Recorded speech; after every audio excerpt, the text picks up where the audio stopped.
Fala galera, me chamo Jonathan Fernandes, está na plataforma de número 175, última plataforma de 2023.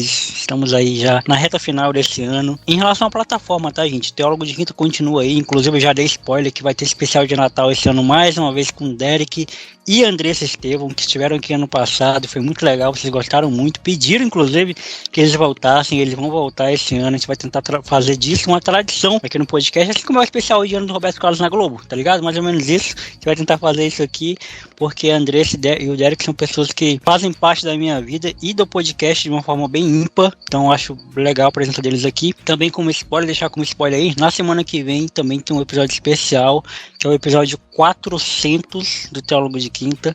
Chegamos a essa marca muito legal, o episódio 400, que tem a participação do meu amigo Gustavo Herder e Taluane Nascimento, um paulista e uma acreana, para trocar essa ideia, e foi muito legal, vai ao ar aí também. Então, conteúdo tem pra caramba, não é porque a plataforma está encerrando hoje que vai deixar de ter conteúdo, muito pelo contrário, a gente vai continuar produzindo muita coisa daqui para a próxima temporada do plataforma, mas ainda tem essa. Tem esse episódio com meu amigo Samuel França, cara que trabalha comigo, também é paulista, também é tricolor paulista, inclusive, o cara tá feliz. E Samuel, muito obrigado por você ter aceitado o convite, cara, se apresente, fale quem você é, fique à vontade. Primeiramente, fazer um comentário, né, que conteúdo é seu sobrenome, mano. Você é um cara que... Pô, quando eu conheci você, eu falei, pô, né, como produz? Trocou ideia comigo, falou, pô, então, eu faço música, tenho um podcast, pô, eu escrevo uns poemas, eu falei, pô, tu faz tudo, irmão.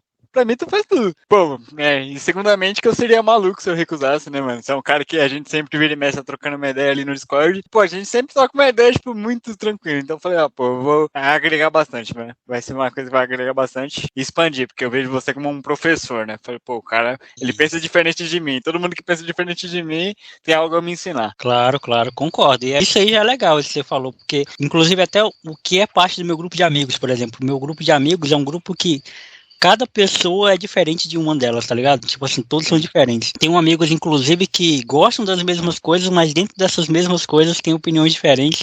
Inclusive, eu até lembrei de uma discussão que a gente entrou uma vez. Olha o nível de discussão dos meus amigos. Estava discutindo o que era habilidade, mano, no futebol, tá ligado? Caramba. O cara tá falando uma coisa, eu discordando de outra. Porque, tipo assim, ele tava dando exemplo de um cara que era habilidoso e eu falei que o cara era, e ele falou que não era. Eu falei, pô, habilidade pra vocês é só drible? E aí virou uma discussão, enfim. Mas é muito legal. E, Samuel, eu acho que tu já deve ter ouvido alguma plataforma, né? Já, pô. De alguém. Eu costumo... Mas você fala do seu podcast ou de qualquer outro? Do meu programa, você já ouviu algum? Cara, já. Eu já ouvi o da Rubia, né? Não é segredo que eu fui lá pra... Da Rubia, já ouvi o da Nai, da Maíra. Já dei uma olhada, né? Pode crer. Pessoal... Então, essa é a pegada do programa. Eu vou... Tô bem familiarizado, né? Vou perguntar para você sobre quem é o Samuel na infância, na adolescência, onde nasceu, e na medida que você for falando aí, se eu tiver alguma coisa para perguntar, eu te interrompo e a gente entra. Certo. Cara, essa pergunta para mim na infância já começa que, pô, Samuel era... Como eu posso descrever o Samuel criancinha, né? Samuel criancinha, pô, eu era assim, eu sempre fui muito carinhoso, eu sempre fui aquela criança, pô, muito apegado com a minha mãe, inclusive um beijo, né, Dona Luciana lá. Quando eu falei pra ela falou, nossa, não sabia que eu tinha um filho famoso.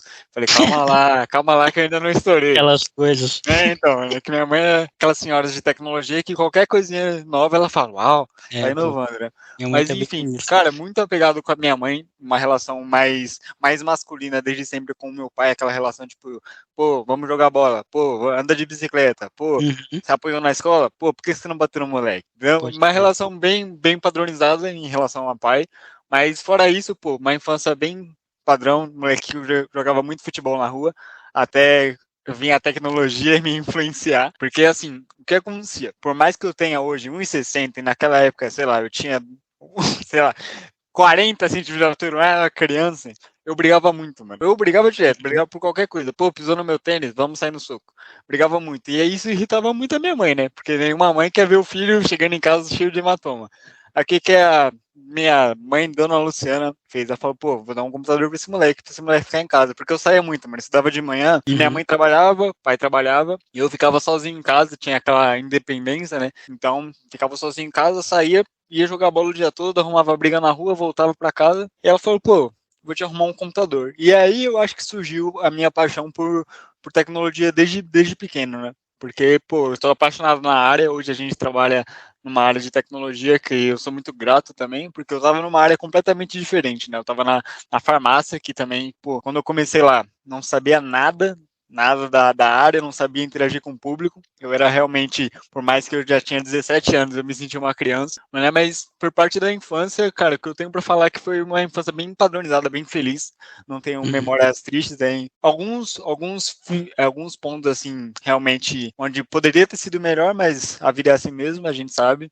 Adolescência, cara, adolescência é um pouco mais complicado, porque eu sou uma criança que nasceu num lar cristão, né? Então, ia da congregação toda aquela bolha em volta de você, que você não pode, né, você não pode assistir TV, você não pode ouvir música do mundo. Então, você ser uma criança e você ouvir desde cedo essas pequenas coisas é meio complicado, porque, pô, você vai estudar numa escola, você tem isso tudo em volta, todas essas coisas que falam que você não pode fazer, você tá, querendo ou não, fazendo. Então, quando eu cheguei na idade dos mais ou menos 14 anos, eu meio que me revoltei. Falei, olha, mas eu me revoltei da maneira certa, vamos dizer assim, porque eu falei pra minha mãe, a gente precisa conversar. Sentamos ali, ela sentou na minha frente e falou pra ela, ó, não quero mais isso, quero conhecer, né, como o pessoal diz, conhecer o mundo. Eu falei, ó, eu quero conhecer, quero, né, sair com meus amigos, eu quero poder chegar em casa na hora que eu quiser, fazer minhas coisas. Ela aceitou, mas aceitou com aquele peso no coração, e daí pra frente, cara, eu comecei, né, meu primeiro relacionamento foi com 15 anos também, muito novo. E fora isso, cara, eu tive muita experiência também com profissionalismo envolvendo o esporte, que é uma coisa que eu acho muito interessante. Hoje eu sou um cara que eu sou apaixonado por competição, mano. Eu não sou apaixonado por futebol. Se estiver passando qualquer coisa relacionada à competição numa televisão, eu paro e assisto, porque eu acho muito interessante.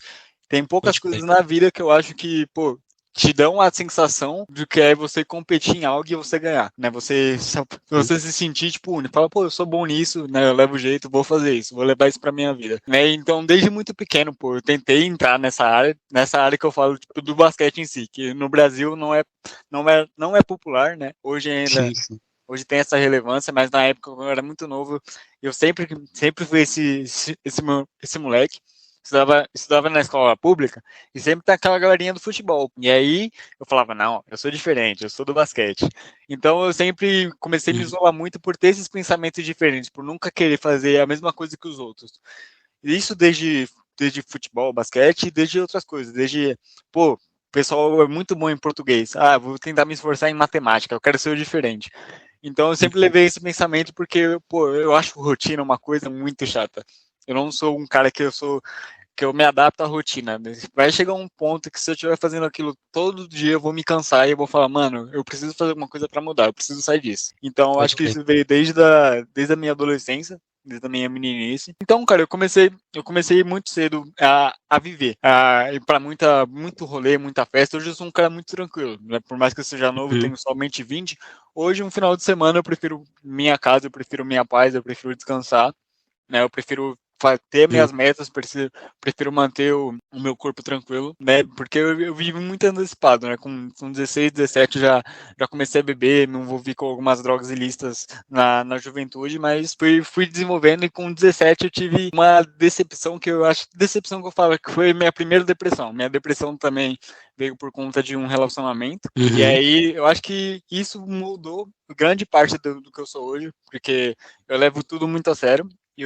Se eu não der o meu máximo em algo, eu sinto que eu não tô fazendo aquilo direito. Então, pô, pode crer. Isso aconteceu devido a uma tragédia, mas coisa que hoje em dia eu consigo até dizer que eu sou grato por isso ter acontecido, porque hoje, pô, eu acho que eu sou uma pessoa, eu tenho orgulho de olhar pra mim e falar, pô, Samuel é um cara incrível, Samuel é um cara top, me orgulho da minha imagem, e pô, e tamo tentando viver a vida, já tive umas loucuras também de adolescência, já tentei me embarcar na área da música, coisa que eu gosto bastante também, tentei, pô, até ator já tentei. Um amigo que era fascinado por teatro e eu fui nessa onda, eu falei, pô, por quê, né? Me ensina a atuar. Eu quero aprender um pouco disso, só que não durou muito tempo porque eu era horrível. Pode crer. Mano, pegar algo que você falou lá atrás, e por que você acha que você era um cara que gostava de brigar, assim? que você brigava assim na rua, Cara, na escola? inicialmente é porque eu acho que era mais por chamar a atenção, porque eu lembro claramente que em Pode crer. todos esses momentos que eu tive uma briga era porque, tipo, pô, tem uma menina ali do lado. Era sempre isso, pô. Samuelzinho, não que, não que hoje eu seja também, pô, um cara Uhum, muito evoluído, porque qualquer coisinha também me tirou do sério, né? Mas, sim. pô, eu lembro claramente que todos esses motivos de briga nunca foi um motivo real, tipo, pô, era sempre coisa besta, pô, tipo, quero impressionar, ou tipo, pô, sei lá, o cara tá me olhando muito. Eu já comecei briga do nada. O cara tá sentado, eu ia na frente dele e falar, pô, irmão, vamos, tá ligado? Uhum, Vamos sair na mão aqui. E eu não sei explicar o porquê. Até hoje, assim, eu penso e falo, pô, se eu parar pra pensar por que que eu fiz aquilo, não, eu só não fiz. Só que eu acho pode que crer. tinha uma certa recompensa, porque eu chegava em casa no final do dia, e o meu pai, que é um cara sempre foi um cara muito fechado, quando ele via ele falava, pô, aí sim é Samuel. Aí eu ficava tipo, pô, é isso, tá ligado? Isso é o mais Pode crer. próximo que eu conseguia de um elogio. Então, pô, eu podia quebrar a cara toda, pô. Se eu chegasse em casa e viu, pô, aí sim, filhão, parabéns. Brigou, pô, ganhou? Ganhei, pai. Uhum, Aí ele falou, que foda. Aí, pô, eu tava realizado. Então, eu acho que pode crer. inicialmente esse impulso de brigar sempre era por conta disso, por ter um reconhecimento do meu pai.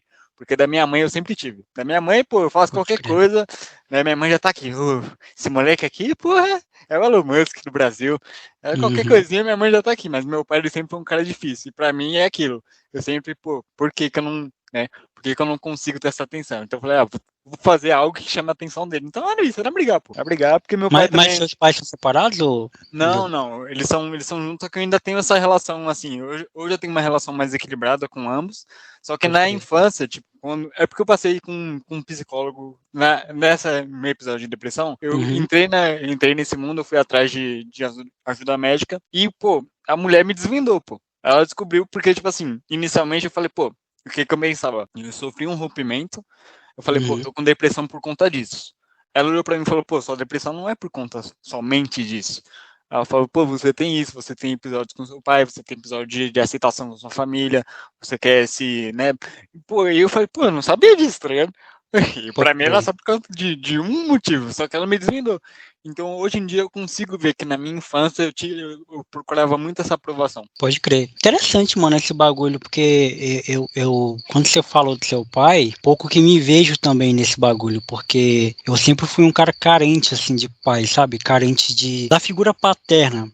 Para ser bem mais honesto, assim, Sim. porque eu não sou psicólogo, nunca estudei psicologia, não sei, talvez se algum psicólogo estiver ouvindo a gente vai entender melhor, mas eu acho que é uma conta que não fecha, é como um carro desalinhado, vamos colocar essa metáfora, fica um desalinhamento. Eu também tive muito carinho, muito amor por parte da minha mãe, eu e minha mãe sempre fomos grandes amigos, mas, por outro lado, eu não tinha uma figura paterna, tá ligado? E é uma atenção que a minha mãe procurava suprir, que sim, na medida do possível ela conseguiu suprir, acredito que a sua mãe também conseguiu suprir isso para você, mas que falta ainda. É uma representatividade mesmo, né? Eu acho que o pai é Sim. essa representatividade que eu não tive do meu pai. E eu lembro claramente episódios de, por exemplo, meu pai me chamar para qualquer coisa e eu desesperadamente ir. Às vezes ele ia jogar futebol, ia jogar um torneio da empresa dele e me chamava só para assistir. Eu criança, e eu ia porque aquilo ali era o maior evento que eu, sabe, é o mais próximo que eu Sim, podia chegar dele, tá entendo. ligado? Então, todas as coisas que meu pai fazia, eu acabei fazendo também. Por exemplo, meu pai jogava bola também, entrei pra escolinha, meu pai cantava. Canto também, até hoje canto por causa do meu pai, para tentar chegar um pouco perto disso, tá ligado? Sim. Dessa idealização, e é um distanciamento muito, sei lá, muito frio, assim, que a gente realmente não dá conta, né? Você precisou passar por um episódio muito difícil para poder se dar conta disso, Verdade. mas depois você percebe que, caralho, como faz diferença, né? Cara, então, comecei a ter essa diferença por volta dessa idade de 14 anos. O que me trouxe esse choque é tão engraçado, porque foi um episódio, foi por conta de um filme que eu falei, porra, eu não tenho isso, tá ligado? Eu assistindo um filme, eu assisti, se não me engano, aquele filme do Will Smith, A Procura da Felicidade. Irmão, Pode crer. você ser uma criança, né, com um pai, vamos dizer assim, relativamente ausente, você vê um filme daquele, tá ligado? Que o pai faz tudo pelo filho, maluco, aquele dia eu dormi chorando. Eu falei, que porra é essa? E eu não sabia, eu falei, pô, eu assisti um filme e eu tô chorando por causa do filme, tá ligado? E aí eu tive o choque de realidade. Eu falei, caralho, irmão, isso é um pai. tá ligado? Porque, tipo assim, eu não tinha com quem desabafar e nem tinha imagens semelhantes, porque, pô, todos os meus amigos têm pais iguais ao meu, minha família também, meus primos, primas, todos os pais são assim, pelo menos ao meu redor. Então eu falava, pô, ser pai deve ser isso, tá ligado? Mas aí eu vi esse filme e falei, mano, que bizarro. É um filme que eu tenho pra mim que eu, pelo menos uma vez no ano, eu tenho que ver esse filme. E eu sempre fico atento no que esse filme vai me despertar. Hoje em dia ele já não me desperta tanto, tipo, um afeto, assim, por eu chegar e falar, pô, eu já conheço esse sentimento, então eu já sei lidar e eu também sou um adulto. Eu sou um adulto, eu não posso mais me dar o luxo de ficar chateado por conta disso, né? É bola pra frente e é isso, minha vida não para. Não, mas é legal a gente entender, né? Pelo fato de eu ter esse podcast, eu compor músicas também, eu me coloco, eu fico muito exposto em relação a esse assunto, porque eu sempre volto e me tô citando o meu pai, volto e me tô falando do meu pai aqui, em vários episódios eu falo do meu pai, eu falo da minha mãe, eu falo da minha relação com ele, uma relação quase que inexistente, quase que não existe. Mas assim, é uma parada que é bom a gente ter essa noção pra gente nos entender também, tá ligado? É uma parada que... Porque, assim, me parece que os pais, eles... Não querendo justificar, obviamente, a ausência dos pais pros filhos, mas me parece que foi passado para eles que eles só precisavam suprir financeiramente a casa, sabe? Só precisava, tipo... É que nem o pai do Chris lá, né? O Julius, né? Dizer que volta pra casa já era uma maneira de dizer que ama o filho. E não é, mano. E não é, tá ligado? Isso não é dizer que ama. Dizer que ama é dizer que ama, pô. Eu não sei se você vai concordar, mas algumas coisas elas precisam ser ditas. Um te amo, por exemplo, claramente precisa ser dito, tá ligado? Claro. Isso não pode ser. Por mais que você demonstre, vou pegar um exemplo aqui para todo mundo entender. Um namoro, por exemplo. Você pode namorar com uma pessoa, sei lá, 2, 3 anos de namoro. Você sabe que ela te ama e ela sabe que você ama ela. Tudo bem. Isso já é uma coisa que é sabido, que é conhecido. Sim. Mas caramba, você vai passar 3 anos sem falar um te amo pra ela? Você tem que renovar, pô. É uma coisa que se renova. Você não vai. E assim, e é estímulo. E isso é científico, tá ligado? É estímulo. Você provoca um estímulo na pessoa. Se eu chego pro Samuel e falo, pô, Samuel, eu te amo, cara. Pô, isso vai quebrar o Samuel de uma maneira que ele vai falar, caralho, mano, um homem hétero, que é meu amigo, diz que me ama. Porra, talvez o Samuel tenha um preconceito com isso, que vai fazer com que isso quebre, como eu já fiz isso com os meus amigos, faço isso com as minhas amigas também. Então, caralho, tem coisas que precisam ser ditas, pô. Não porque você dizer vai provar algo, não vai. Também não posso ser um cuzão com o Samuel e dizer que amo ele e pronto, tá resolvido. Não é assim. Eu tenho que ser um cara legal com o Samuel e dizer isso. Concordo com todos esses pontos, porque realmente, essas palavras vazias, assim, tipo, eu lembro de pequenas memórias também, de ouvir isso do meu pai, né? E pra mim, eu ficar com isso, pô, meu pai falou que me ama, tá ligado? Uhum. Pra mim era um prêmio, pô.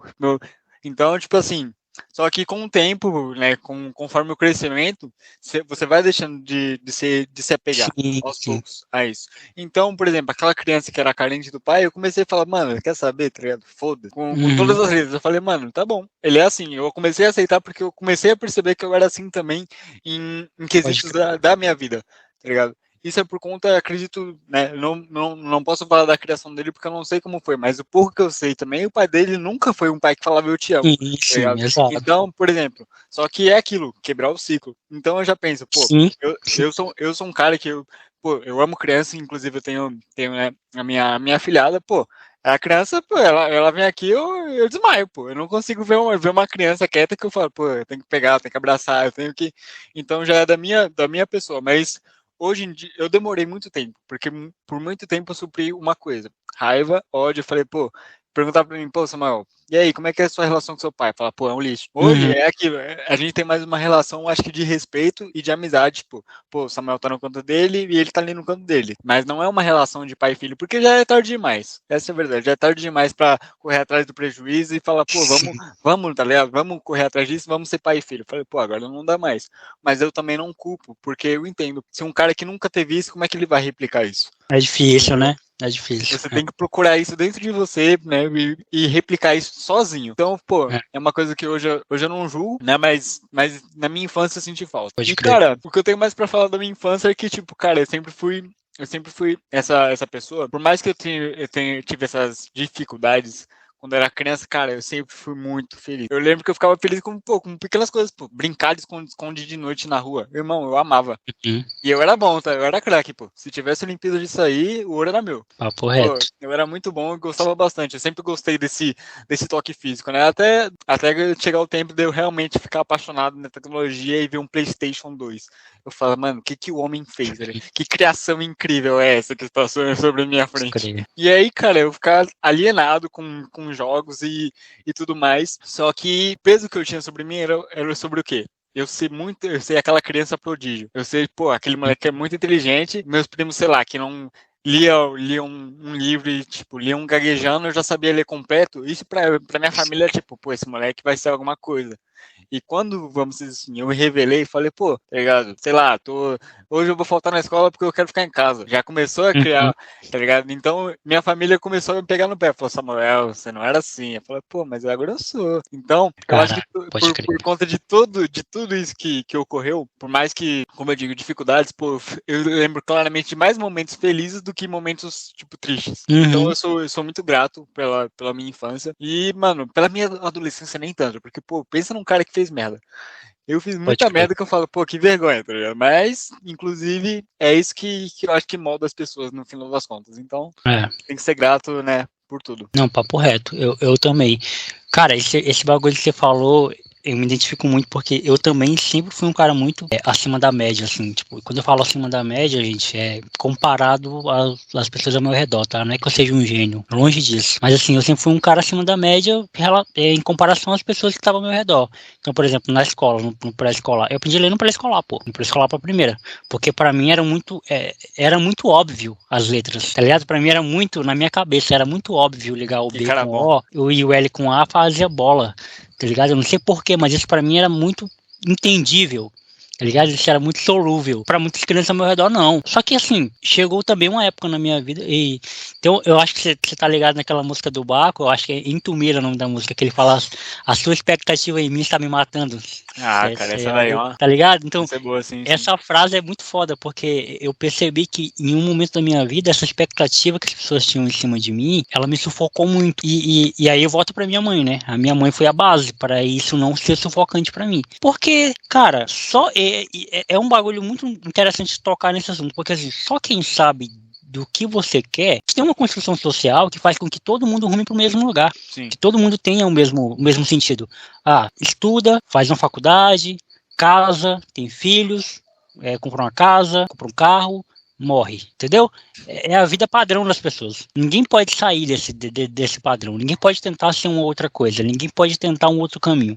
Todo mundo tem que seguir o mesmo padrão, tá ligado? E eu percebo que as pessoas que se destacam, ou que, e quando eu falo destacam, não tô falando no sentido de ser famoso, ganhar muito dinheiro, não, tá? Tô falando que vivem uma vida plena, tá ligado? São pessoas que saíram do padrão, pô. Você concorda? São pessoas que saíram da curva. São pessoas que, não quero fazer faculdade, não. Vou trabalhar em rádio que nem eu fiz. Vou fazer um podcast. Mas, tá eu acho que você vai concordar comigo nesse ponto. Que pessoas que saem da curva, geralmente são pessoas famosas. Porque é muito raro você ver isso ocorrendo, né? Então, tipo, quando acontece da pessoa se revelar e falar, pô, eu não vou viver isso, e começa a viver outra coisa, a pessoa vira destaque, pô. Então, sim, tipo, conheço alguns casos, a gente conhece alguns casos, né? Pode não ser o mesmo caso, mas você pode conhecer alguém que, pô, o cara tava ali, mas ele teve uma ideia, certa noite ele mudou o rumo da vida dele e falou, pô, eu vou passar, sei lá, pô, andar de kart. E aí o cara, tipo, é muito bom isso e pronto, tá ligado? É um devaneio que o cara tem. E se você não souber aproveitar esse devaneio, se você realmente não tiver uma ideia, tipo, não que talvez você nunca tenha, mas, pô, caso você tenha uma paixão, você tem que seguir atrás, pô. Essa, eu sigo muito isso. Por isso que eu falo, pô, eu sou um cara, por muitas vezes, mano, eu comecei vários projetos. Eu nunca consegui concluir todos, não por conta de preguiça, mas por conta que, tipo, cara, eu sou muito apaixonado. Como eu falei, eu vou colocar dessa forma, mas não interprete errado. A minha carreira como jogador, vamos dizer, no basquete, pô, eu jogava todo dia. Eu saía da minha casa, eu acho que papo de 7 horas, eu ia pra uma escolinha que tinha aqui perto de casa, ficava, mano. Eu só batia a bola no chão, e não fazia mais nada. Eu gostava, só de eu me imaginar conquistando algo, prêmio, alguma coisa, já tava suficiente. Então, tipo, só que um dia eu ligo a TV, tá passando vôlei, mano. Seleção brasileira. Eu falo, mano, que babado é isso aqui, velho? E aí eu ficava apaixonado. Eu falo, pô, não quero mais saber de basquete. Agora eu vou pro vôlei, tá ligado? Aí, pô, chego lá no vôlei, pô, beleza. Aí chega um dia, eu ligo a TV, vejo quem? Rogério Ceni. Falo, pô, velho, quero ser goleiro. Tá ligado? Eu mudo, pô, eu me apaixono pelas coisas que eu vejo e eu quero replicar isso, porque eu falo, pô, se esse cara consegue, tá ligado? Eu também consigo, mas não por conta, tipo, de inveja, é por conta que eu vejo o quanto que a pessoa é apaixonada naquilo e eu quero ter isso pra mim. Sim. Eu quero ser apaixonado em algo ao ponto de eu ser destaque, pô. Pode crer. O destaque é consequência, né? O destaque, ele vai chegar em algum momento, assim, pô, porque é consequência. Um elogio que as pessoas fazem muito pra mim é o fato de eu fazer as coisas que eu quero fazer. E eu entendo hoje, com a cabeça que eu tenho hoje, que isso não é uma parada comum. Porque na minha cabeça né? Pô, mas isso deveria ser o óbvio, né? Se você tem vontade de, sei lá, lutar boxe, tem que lutar boxe. Mas não é assim. E eu entendo que não é assim, por quê? Porque as pessoas, elas têm uma construção social de que devem rumar pro caminho mais seguro. Sim. E assim, eu nem sei se é o mais seguro, tá? Hoje em dia eu acho que não. Fazer faculdade hoje não é segurança de nada. Já foi um dia, mas não é mais, né? Trabalhar pro governo não é mais um bagulho seguro. O que é segurança, né? Vamos falar isso. O que é segurança hoje em dia? Não tem. Cara, nada é seguro hoje em dia. Não é. A vida é muito rápida, as coisas acontecem muito rápido e mudam o tempo todo. Do nada vem uma pandemia que fica por 2 anos e destrói emprego de um monte de gente, entendeu? Então, eu acho que o pessoal mudou um pouquinho nessa percepção de uns tempos para cá, não sei. Posso estar equivocado também, mas eu acho que mudou, assim. Com o tempo, eu comecei a abraçar isso como, de fato, um elogio. Tá ligado? Eu falei, realmente, cara, eu não tenho vergonha não de fazer as coisas que eu quero fazer. Se eu quero fazer uma música, eu vou lá e gravo uma música. Se eu quero escrever um livro, eu vou lá e publico um e-book. Se eu quero gravar um podcast, eu criar um projeto novo com alguém, eu vou lá e crio. Eu faço as coisas que me trazem paz, que me deixem feliz.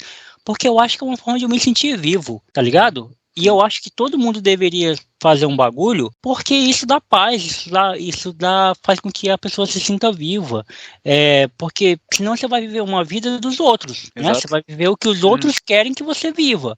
Não é a sua vida. Você vai chegar para as pessoas e falar, tá aí, sociedade, meu diploma. Onde é que eu vou atuar agora? Aqui, tá aí, vou atuar para vocês. Mas um atuar nos dois sentidos, né? Atuar na área e atuar em ser um personagem.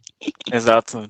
Tá ligado? Por isso que, pô, a gente vê isso acontecendo direto nos trabalhos, pô. Tanta gente que, pô, fica depressiva por conta que ela tá ali, ela se convence e fala, pô, eu tô trabalhando, mas eu gosto de estar aqui. Mas, pô, na real, não, velho. Seu corpo tá cansado, o seu personagem não aguenta mais, o seu ser não aguenta mais sair da cama e viver aquele mundo que você disse que gostava, mas na verdade você não gosta. Você poderia, sei lá. Muitas pessoas queriam estar fazendo música, são boas nisso, mas não fazem por causa do medo. Eu acredito que o medo, cara. O medo impede muita gente ainda de viver o que você vive, né? Porque, como você disse, você é um cara que faz tudo. Tudo que você quer fazer, você faz e, pô, admiro a coragem. Mas, em alguns casos, pô, eu também tenho vontade de fazer muita coisa, mas eu não faço porque, pá, vai me dar um prejuízo no personagem que eu estou vivendo hoje. Sim. E o personagem que eu estou vivendo hoje, pô, é a minha sobrevivência. Então, querendo ou não, é essencial, mas nem tanto. É essencial até certo ponto. Porque se chegar um dia que eu realmente ficar exausto disso tudo que eu faço hoje em dia, eu vou querer fazer coisas novas.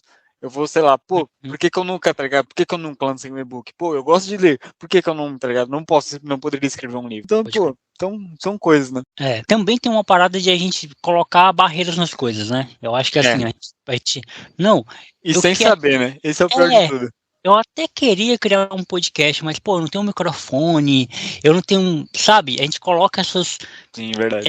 Eu queria muito gravar uma música, pô, mas eu não tenho dinheiro para estúdio, pô, não tenho como pagar...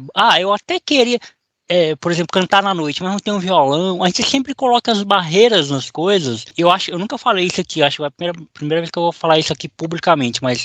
Cara, eu tenho 2 vontades, não é sonho, mas 2 objetivos, que eu acho super realizáveis, pô. É distante hoje é distante pra mim, mas são super realizáveis e eu vou conseguir um dia, se Deus quiser. Que é de escrever uma peça, eu não vou atuar, tá? Atores vão atuar na peça que eu vou escrever. Uma pena. Eu vou escrever, não vou atuar, eu vou escrever uma peça pra atores atuar e de fazer um filme, pô. Eu acho isso super realizável, tá ligado? Hoje eu consigo imaginar isso? Não consigo. Eu não sei nem como é que começa a escrever uma peça, não sei nem como é que começa a fazer um filme. Eu sei que gasta muito, em ambos gasta muito dinheiro envolvido. Mas é possível, tá ligado? Eu olho pra isso como uma parada possível, eu não olho pra isso como uma parada inalcançável. E eu percebo que muitas vezes a gente fica nesse campo das ideias, de colocando lá, seria legal se eu fosse viajar pra Paris. Pô, é possível viajar pra Paris, caralho. Começa a ver as passagens, começa a economizar, tá ligado? É possível. Algumas coisas, de fato, são coisas que beira o luxo. Né? E eu não estou dizendo que você não possa ter luxo, tá? Todo mundo tem direito a ter luxos, mas assim, são coisas que são realizáveis, pô. Você somente tem que saber como chegar lá e ir vivendo, né? Porque eu sou um cara, embora eu tenha muitas críticas ao capitalismo, eu entendo que é o sistema que a gente está imerso hoje. Então não dá para desvincular disso. Né? Certo. E eu sou um cara que eu tenho muitas críticas ao trabalho ao mesmo tempo que eu vivo ele. Então, caramba, eu não posso mudar o mundo, então eu vou ter que me adaptar a ele. É, né? Certo. Essa frase foi legal. Foi bacana. Vai fazer um corte. Cara, como sempre, foi genial. Todo o complemento disso. E o que eu acho mais interessante disso tudo foi dos exemplos que você citou, por exemplo, eu quero fazer uma música, quero tocar na noitada, eu não tenho violão. Mas se você dá um violão pra pessoa, ainda assim, talvez, corra o risco dela não cantar na noitada. Exato. E isso eu acho, mano, isso eu acho ridículo. Não tem lugar pra cantar. E isso eu acho ridículo, sabe? Porque eu sou uma dessas pessoas, eu tô igual você, eu tô fazendo crítica, mas eu sou uma dessas pessoas. Sim. Eu também tenho alguns, não diria sonhos, porque, cara, sonhos pra mim, quando você tem essa mentalidade, quando você vira um adulto, você fala, pô, não existe mais sonho, existem metas, existem, né? Então, eu acho, quando eu falo sonho, eu até me sinto mais, eu sinto que eu sou 5 anos mais novo, quando eu falo, pô, eu tenho um sonho. Mas não, cara, eu tenho uma meta, minha meta é X, eu tenho todos os caminhos pra ir o X, só que por que eu não vou? E isso me deixa encabulado, porque muitas vezes, pô, eu sei o que eu quero fazer, eu tenho as ferramentas, mas por que eu não faço?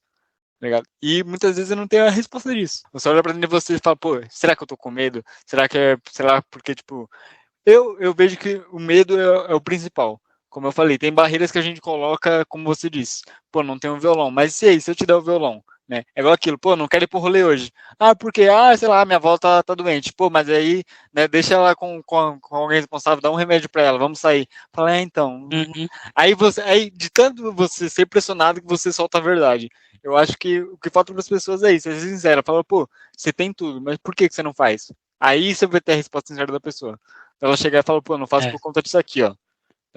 Na real mesmo, talvez a pessoa nem queira aquilo. Só que colocar ela naquilo que, tipo, pô, sei lá, meu pai é cantor e eu quero cantar também. Tá? Então você tem todas as ferramentas, você tem um caminho e você se convenceu que você quer cantar também porque você tem uma figura paterna que também canta. Só que na verdade você não quer fazer aquilo, pô. Você quer, sei lá, cozinhar. Sim. Isso é um clichê até cinematográfico, né? Que a gente vê em diversos filmes que, pô, o menininho rico, na verdade, pô, ele toca piano, só que ele não quer tocar piano, ele quer ser, sei lá, jogador de futebol. E no final do filme, o filho da puta vira jogador de futebol. Sim. E, pô, eu acho que a questão cinematográfica impactou muito, pô. Porque, pô, na minha juventude, quando eu adquiri principalmente esse hábito de ficar mais em casa, pô, eu não fazia outra coisa. Eu via filmes e eu sempre, esse defeito de, pô, eu olhar e falar, pô, esse filme chega próximo da realidade, por conta de motivo X e motivo Y. E eu ficar comparando, falar, pô, por que esse cara, tá ligado, a família dele toda falou pra ele fazer isso, no final ele fez aquilo e no final é um final feliz. Aí você tenta aplicar isso que a sua mente viu no mundo real e você se fode. Você fala, pô, tantas vezes eu já bati de frente com a minha família e falei, pô, não vou fazer isso. E no final eu tava fazendo, porque não tem outra escolha, mano. O mundo é cruel. Sim. Isso é um relato triste, mas, pô, me fez ser mais forte. Me fez ser mais forte nos tempos atuais. Pode crer. Porque no final das contas também tem um bagulho de identificação, né? A gente... de ser pertencente, né? A gente quer pertencer a alguma coisa, né? A gente quer pertencer a um grupo, né? Religião é isso também, igreja é isso. Você estar perto de pessoas que pensam parecido. Torcida organizada é isso, seitas é isso, você ser pertencente, você abre mão um pouco da sua identidade, de quem você é, para tentar se adaptar a um grupo, e isso de alguma forma faz sentido para você, para dar sentido para a sua vida. para as coisas que você quer, as coisas que você almeja. Eu namorei com uma menina alguns anos atrás, eu percebi isso com o tempo, óbvio, né? Não é algo que eu de cara percebi, mas eu percebi com o tempo, ela sempre replicava as coisas que as amigas dela falavam, tipo, as amigas dela comentavam alguma coisa em relação a homem, por exemplo, em relação a qualquer outra coisa supérflua, ela pegava a opinião da amiga dela e só, tipo, repetia, tá ligado? Às vezes nem estava o trabalho de inovar na frase, eu repetia, só copiava e colava. Ctrl-C, Ctrl-V. Ctrl-C, Ctrl-V. E aí, certa vez eu falei, pô, você não acha que você não deveria, tipo, ser mais autêntica? Tá ligado? Tipo, pensar mais a forma que você vê o mundo, porque todo mundo tem uma cosmovisão, todo mundo tem uma forma de olhar o mundo. A minha forma de olhar o mundo é diferente da sua, e tá tudo bem, porque eu tenho óculos de ver um mundo diferente do seu. Talvez pelo contexto que a gente está inserido, pela realidade que a gente está inserido, pô, você é um cara que mora em São Paulo, você é um cara que mora no Acre. A gente tem realidade muito diferentes, tá ligado? A mudança já vem daí, né? Já vem daí. Não tem como cobrar que seja a mesma coisa. E aí ela falou, óbvio que de primeira mão ela reagiu muito mal àquele meu comentário, mas depois ela começou mudando por si própria, começou a ser mais autêntica mesmo, a discordar de algumas coisas que as amigas dela falavam. E aí eu percebo que, pô, às vezes a gente precisa disso também, mano, dessa ruptura, tá ligado? De pensamento, eu não sei em que momento da vida isso acontece, mas tem que acontecer em algum momento. Não, se descobrir, me conte. Porque, cara, o que é mais complicado aqui disso tudo aqui é realmente a gente tem essa necessidade que muitas vezes é interna da gente pertencer a um grupo. Eu dou um exemplo porque, tipo assim, pô, eu tenho o mesmo grupo de amigos desde o fundamental, não, acho que vou colocar desde o ensino médio até o dia de hoje. E, pô, ao longo desse tempo você imagina o tanto de merda que a gente já falou, o tanto de coisa que, tipo, o pessoal falou, sei lá, pô, eu acho o Cristiano Ronaldo merecia ganhar o Modric realmente ganhou uma bola de ouro. Eu acho que ele mereceu. E, pô, você claramente discorda daquilo, só que, por exemplo, você não reagir, você fala, porra, se eu falar isso aqui vai dar melhor, tá ligado? O pessoal diz, não que meus amigos não são babacas, eles realmente concordam que o Cristiano Ronaldo merecia aquela bola de ouro. Eu acho que o mundo sabe disso, mas esse é o ponto, entendeu? Você ter medo de discordar para não sair, né, para não acabar sendo retirado do seu grupo de conforto. Eu acho que isso é, acima de tudo, é um conforto, mas também é aquilo que você falou, você perde a sua identidade, né? Você começa defendendo isso, pô, eu cresci assim, eu defendo isso, eu acho, sei lá, pegar um exemplo que hoje em dia repercute bastante, que já vi casos acontecendo porque eu tenho exemplo disso no meu grupo de amigos. Tem um amigo que, pô, ele desde sempre, pô, o cara era uma criança, ele falava pra mim, eu sou vegetariano, né? E, pô, hoje em dia, pô, o cara tá num rodízio de carne, pô, o cara tá comendo um boi vivo. Eu falo, e aí eu pego no pé desse maluco até hoje. Eu falo, pô, irmão, quem te viu, quem te vê, pô. Agora tu tá aí, ele fala, velho, muda, né? As questões mudam. E eu acho isso muito interessante, porque uma coisa que, pelo pouco, faz muito tempo que eu não converso com esse cara, inclusive, mas pelo pouco que ele me contou é que, pô, essa coisa de ser vegetariano veio da família. Então, pô, imagina a coragem desse cara pra romper algo que já foi implantado da família dele, né, desde, sei lá, de criança. Isso é uma coisa que eu me vejo muito. E a única vez que eu tive coragem de fazer isso foi quando eu me rebelei aqui em casa para falar, pô, não vou mais para a igreja, por exemplo. Por mais que era um ambiente que eu também me sentia confortável, eu sentia que eu estava mais fazendo aquilo pelas pessoas à minha volta do que por mim mesmo. E isso é complicadíssimo. Cara, isso me fez lembrar de um bagulho da minha infância também, relacionado a isso. Time de futebol, mano. Quando eu era criança, mano, eu não tinha um time, tá ligado? Tipo assim, um time assim que eu fosse apaixonado e tal. E aí, como eu falei, né, eu não fui criado pelo meu pai. Então, eu jogava futebol muito com os moleques da rua e tal, e, pô, majoritariamente a galera era toda flamenguista, né? Aí o pessoal falava Flamengo, e eu, tá bom, sou Flamengo. Não era porra nenhuma, né? Mas tá, pra fazer parte do grupo, eu me tornei e fui. Até vestir uma camisa de São Paulo pela primeira vez. Na verdade, minto, tá? A primeira camisa de futebol que eu vesti foi a do Vasco. Porque aqui, pra quem é do Acre, tá ligado? Aqui no Acre tem um time de futebol chamado Vasco da Gama, que é o Vasco do Acre, né? Que é filho do Vasco do Rio. E eu treinei na escolinha do Vasco, tá ligado? Fui jogador do Vasco na infância, no juvenil. Então a primeira camisa de futebol que eu vesti foi do Vasco, antes de vestir a do São Paulo. Aí quando eu vestia a do São Paulo e comecei a assistir jogos do São Paulo, que raramente passava na TV, né, que geralmente passava na TV aberta jogos do Flamengo, e Santos também, na época passava muito, Corinthians e tal. Quando passou o jogo do São Paulo pela primeira vez, eu assisti, e eu vi, a minha mãe gostava muito do Rogério Ceni.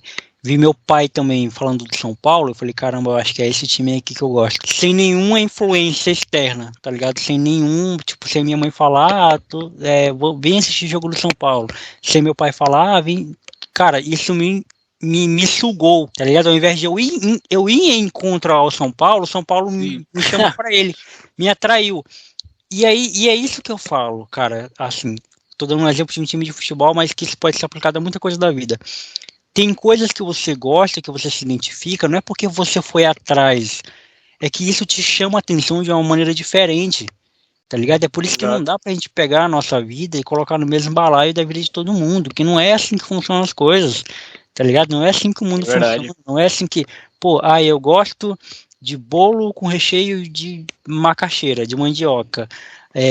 Todo mundo tem que gostar desse bolo. Não, você gosta, tudo bem, você gosta, é isso que te faz único, é isso que te faz diferente, é isso que te faz ser uma pessoa diferente. E é uma construção, porque eu percebo que tem gente com 50, 60, 70 anos nas costas e que continua sendo a Maria vai com as outras, continua sendo o cara que vai e que repete com as outras pessoas passaram para ele.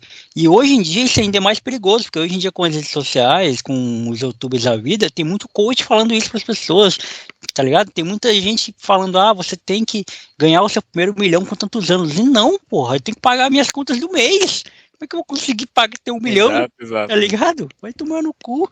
Eu acho que a indústria, principalmente YouTube, deixou isso muito visível. E aí pega uma pessoa com a mente fraca e fala, você consegue ganhar 1 milhão fazendo isso aqui. Tipo assim, óbvio que não. É nítido, 1 milhão é muito dinheiro. Só que o cara, ele tá ali e ele faz parecer ser fácil. E, cara, é complicado. A minha história com o São Paulo é meio repercutiva também. Porque, assim, eu também nunca fui de torcer pra time na minha infância, né? Não sabia muito do futebol. Só que aí vem toda aquela relação. Meu pai era santista. Então, isso me fez santista, né? E eu fui, mas era aquele santista modinha, santista da época do Neymar, né? Então, pra mim era aquilo. Fala um jogador do Santos, Neymar. Mais um, ligado? Neymar. Era só isso. Eu era esse cara, tipo, eu não manjava de nada de futebol. Só que, lembra que eu comentei que minha mãe e meu pai trabalhavam e eu ficava sozinho em casa? Nessa época aí, eu era aquela criança que, eu era muito curioso. E essa curiosidade me levou a botar fogo praticamente na casa toda. num certo episódio. E aí a minha mãe se voltou e falou, não dá, a gente vai trazer alguém aqui por cuidar de tu. E aí quem foi o sortudo, o selecionado, foi o meu tio, cara, que ele é São Paulino. Pode crer. E, meu tio é aquele tio que, hoje em dia eu tenho um carinho enorme por ele, o cara passa os anos, o cara ainda é a mesma pessoa de sempre, é gente boa, amoroso também, carinhoso, pá. E, cara, e aí quando ele chegou, né, começou, que tipo assim, ele veio porque ele realmente tava também precisando de um lugar para ficar e etc. Então, meio que uniu as duas coisas. Falou, você vai cuidar do Samuel e tal, só que também você vai morar com a gente, né? Vai morar aqui em casa. E aí, cara, por conta, tipo, do meu tio ser mais parecido comigo nesse aspecto, tipo, de brincar, de ser de carinho e etc., eu comecei a ter mais apego com ele do que com meu pai. E aí chegou um dia que, eu perguntei pra ele, que time você torce, tio? Aí ele, sobrinho, São Paulo. E pode crer. Eu falei, se você torce pro São Paulo, eu também torço. E pode crer. Cara, e a partir dali começou a minha saga, E eu acho que, isso aí foi com 10, não, acho que fui com 8, algo assim. Era muito novo também. Eu falei, não, virei São Paulino. E a partir daí falava pra todo mundo.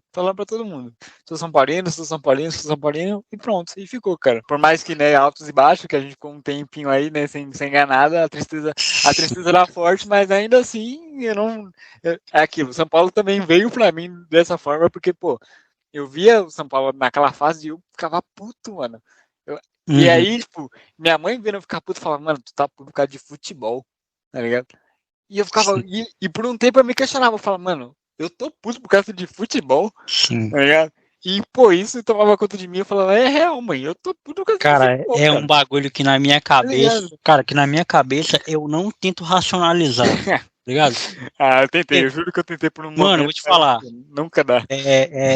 Porque o cara pode chegar pra mim e falar assim, nossa, Jonathan, tu é o maior crítico à religião, diz que esse fantasma não existe, diz que ET não existe, diz que não acredita em sei lá, em espírito nem nada, e que não vai pra igreja, não sei o quê, que é um cara muito racional e tal, mas é movido à paixão de um time. Eu falei, cara, sim, tá ligado? Sim, mano. Sim.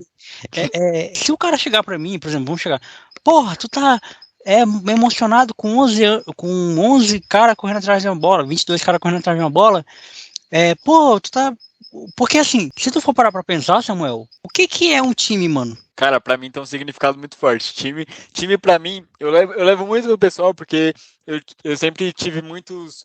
Os meus ídolos, a maioria dos meus ídolos, pô, eu tenho um ídolo na área do esportes que era do LoL. Que hoje o pessoal fala bastante, e é um cara que ele sempre teve muito esse contato com, fala, pô, meu time é minha família. E eu levo isso, eu comecei a levar isso e, tipo, pô, pra mim, quando você tá...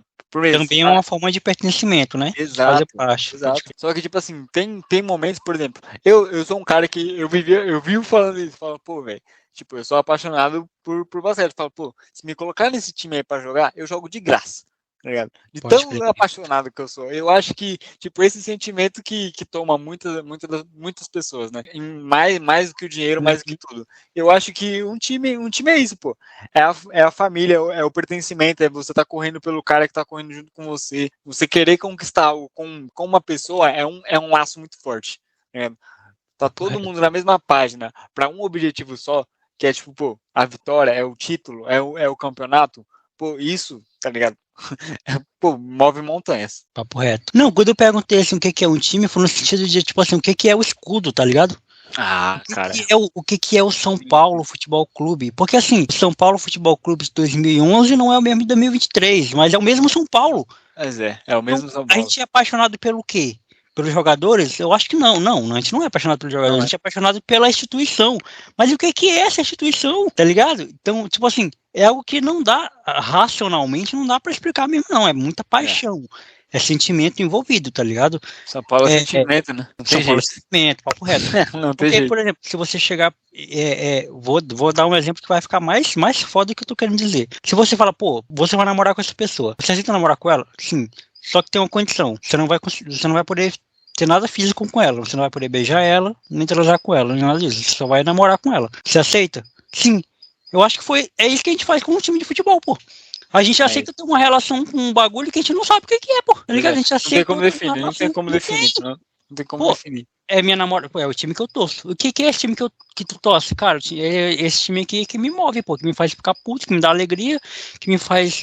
Só que assim, esse ano, vou contar um bagulho particular aqui que eu hoje eu tô contando só coisa que eu nunca contei, né? Conta. Tô desabafando aqui.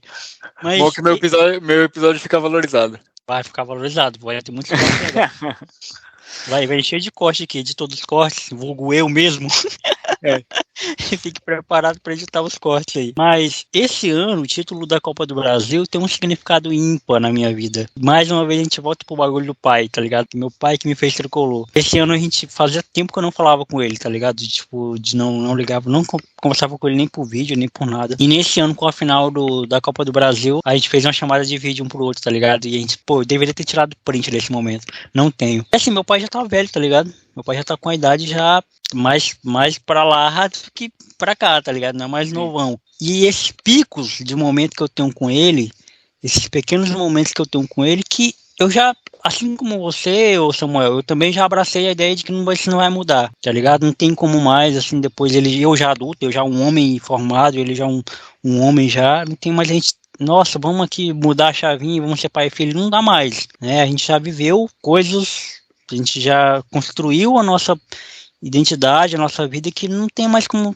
voltar atrás e virar a chavinha. Não tem como a gente tentar, nossa, vamos mudar, esquecer tudo e vamos ter uma relação, não dá. Mas eu valorizo, desde criança, né, como eu valorizava, cada vez que ele ia jogar bola eu ia assistir ele, até hoje eu valorizo muito esses picos de momentos que eu tenho com ele.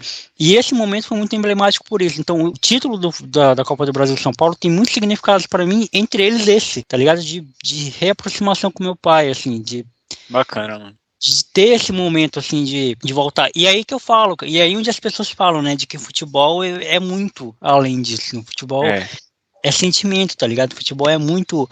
eu não sei se você lembra, no título de 2019 do Flamengo, do tio que levou o sobrinho, o tio vascaíno que levou o sobrinho flamenguista, porque ele tinha perdido o pai dele e tal, e viralizou esse momento, tá ligado? Que vai além do futebol. O cara é vascaíno, vestiu uma camisa do Flamengo pra levar o sobrinho pra ver, tá ligado? É uma parada que, porra, talvez, sei lá, eu posso até estar cometendo uma heresia no que eu vou falar agora, mas talvez Deus tenha colocado o futebol na vida das pessoas para dar esse significado também. Entre todas as outras coisas que tem no mundo, já que eu tô falando de Deus, religião também é um bagulho que faz muito mal a muita gente. Futebol também é um bagulho que faz mal a muita gente.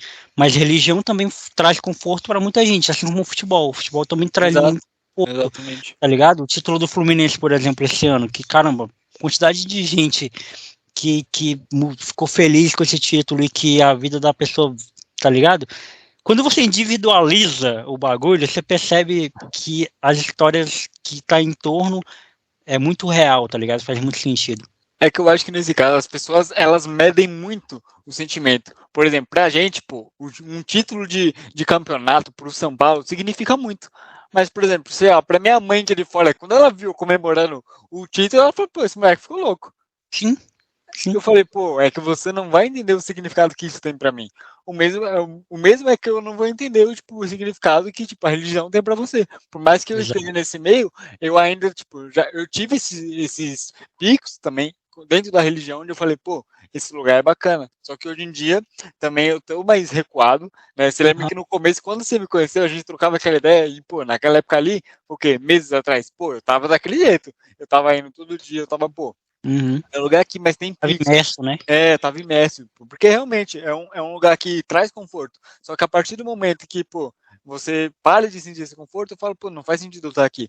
Porque aí começa aquele sentido, pô, eu tô aqui por quê?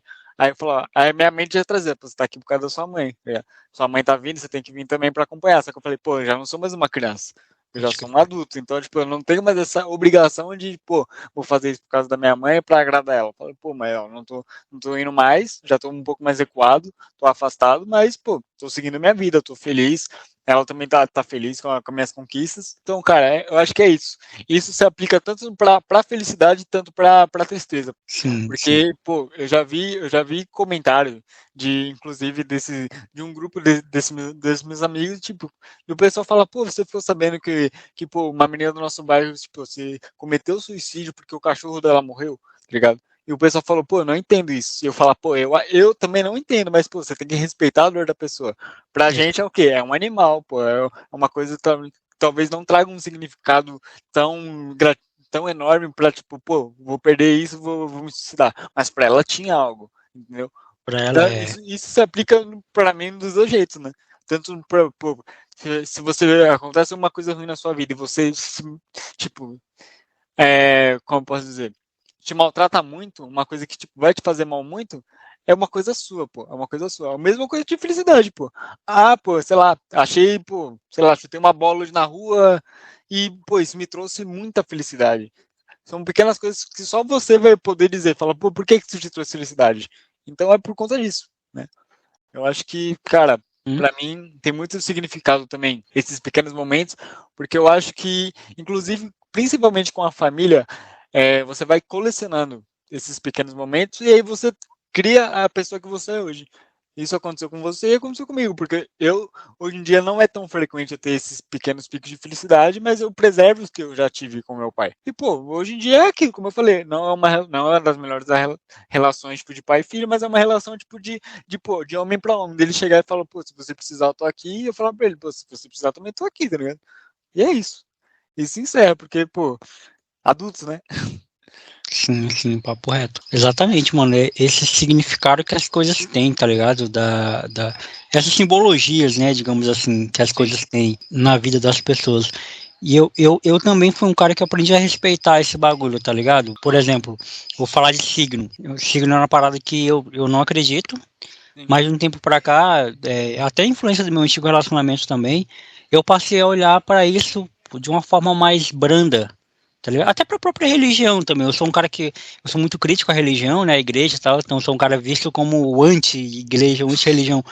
Mas eu também costumo olhar para essas pessoas com mais carinho também, assim. Pelo menos pra manter um olhar respeituoso, tá ligado? Um olhar tipo assim, caramba, eu discordo pra caralho de tudo isso que você tá falando, eu discordo pra caramba de tudo isso que você vive, mas eu vou procurar pelo menos entender. Eu vou procurar pelo menos ter essa aproximação. Que eu já percebi que com a política não dá, é impossível, né? É impossível, É impossível. Vamos, Você manter um diálogo diferente. Não tem como. Né? Se a pessoa assim, formula aquilo, pra ela vai ser aquilo e pronto. Né? O que, pô? O que eu fui chamado de bolsonarista pela galera do Lula e o que eu fui chamado de lulista pela galera do Bolsonaro nessa última eleição é papo de. Pô, é papo de piada, tá ligado? Pô, isso que é complicado, porque... Então, isso é complicado, porque, por exemplo, tem gente, eu sou um desses, pô, eu sou um cara que, pô, quando foi chegando no tempo de eleição, eu via esse tipo de pergunta, tipo, pô, você é Lula ou é Bolsonaro? Eu ficava tipo, puta que pariu, mano, eu sou tricolor, porra, eu sou tricolor, mano, eu não ligo, tá ligado, pô, eu quero uma mudança no meu país, mas tipo assim, tá ligado, cara, que eu tava encurralado, eu me senti encurralado, quando chega essas coisas importantes, eu me sinto encurralado, ainda mais quando eu tô montando a minha opinião ainda sobre o caso, e as pessoas já vêm, tipo, pô, e aí, o que você é? O que você é? Fala, pô, eu sou tricolor, mano. Por isso que eu já tenho essa resposta na ponta da língua. Fala, pô, claro. O que tu é? Tu é isso, tu é aquilo? Eu falo, mano, eu sou tricolor, graças a Deus. Eu tento ter esse olhar mais afetuoso, tipo, em relação a signo, né, que é um bagulho que eu não acredito, mas, caramba, eu dou mó corda pra quem acredita, tá ligado? O que é virgem, o que é gêmeo? Eu sou geminiano, tá ligado? E tem muitas coisas que, de fato, se parecem com a minha identidade, mano. Não. Papo reto mesmo, eu olho assim, pô, beleza, mas eu não faço disso uma crença, tá ligado? Pô, nossa, eu vou olhar meu mapa astral aqui pra eu criar um projeto. Quando eu aprendi a respeitar esses pontos, eu fui tratado como uma pessoa madura. Sendo que, tipo, eu era muito novo. Quando eu comecei a criar esse hábito, as pessoas olhavam pra mim e me elogiavam, tipo, pô, é gostoso conversar com você. Pô, da hora a gente ter essa conversa. Porque, tipo assim, a pessoa falava e eu falava, pô, eu discordo de você, mas que bom que você tá feliz. Que bom, por exemplo, religião. É um ponto que você falou, beleza, você discorda de muita coisa, mas eu sei que você respeita, pô, se eu falar pra você, pô, tô feliz pra caralho da minha religião, mano, você vai me apoiar, você vai falar, pô, aí sim, mano, parabéns, tá ligado? Você não vai chegar e falar, pô, mas, tá ligado? Você não vai vir pra tentar me tirar, mas pelo contrário, acredito que você vai até falar, tipo, pô, dar uma palavra de apoio. E eu acho que, pô, quando eu aprendi isso, eu vi que eu comecei a olhar pra mim e falar, caralho, será que eu cresci? Porque eu comecei real. Eu conversava com as pessoas, tipo, gente que não é da minha idade, sei lá, numa festa de família, sabe? Você era para aqueles tios bebendo cerveja, e eu olhava aquilo e falava, pô, eu não vou me tornar isso. E hoje em dia eu gosto de ficar com esses caras, pô. Lá no rolê de família, eu chego lá no meu tio, e a gente começa a falar nos bagulho, pô. E eu penso, caralho, por um momento eu penso, caralho, há um tempo atrás eu não tava aqui, mas, mano, que da hora conversar com esses caras, mano. Os caras têm uma mentalidade diferente, os caras conversam sobre tudo, tá ligado? Vira e mexe, tem uma treta, principalmente por conta de política ou futebol, mas aí a gente releva, porque são coisas que não se discutem, né? São coisas que se a pessoa tem um ponto, o ponto dela vai ser aquilo, então eu só evito, mas, pô, é gostoso ter você saber que você é maduro o suficiente para você ouvir uma coisa que você discorda, mas você falar, vou procurar entender. Então, tipo, cara, isso é uma coisa que é um dos pontos que eu sinto muito orgulho de mim, né? Tipo o que o Freud diz naquela música lá, né, que ele fala, disse que não ia dizer essas coisas, mas sobe a cabeça, igual quando eu era criança, disse que eu não queria gostar de cerveja, tá ligado? Mano. Cara, isso é muito realidade. Real, mano. Por isso que eu falo que eu não sei qual é o momento que essa curva de aprendizagem, de mudança, não sei qual é o momento que o rio vai virar, tá ligado? Para essas pessoas.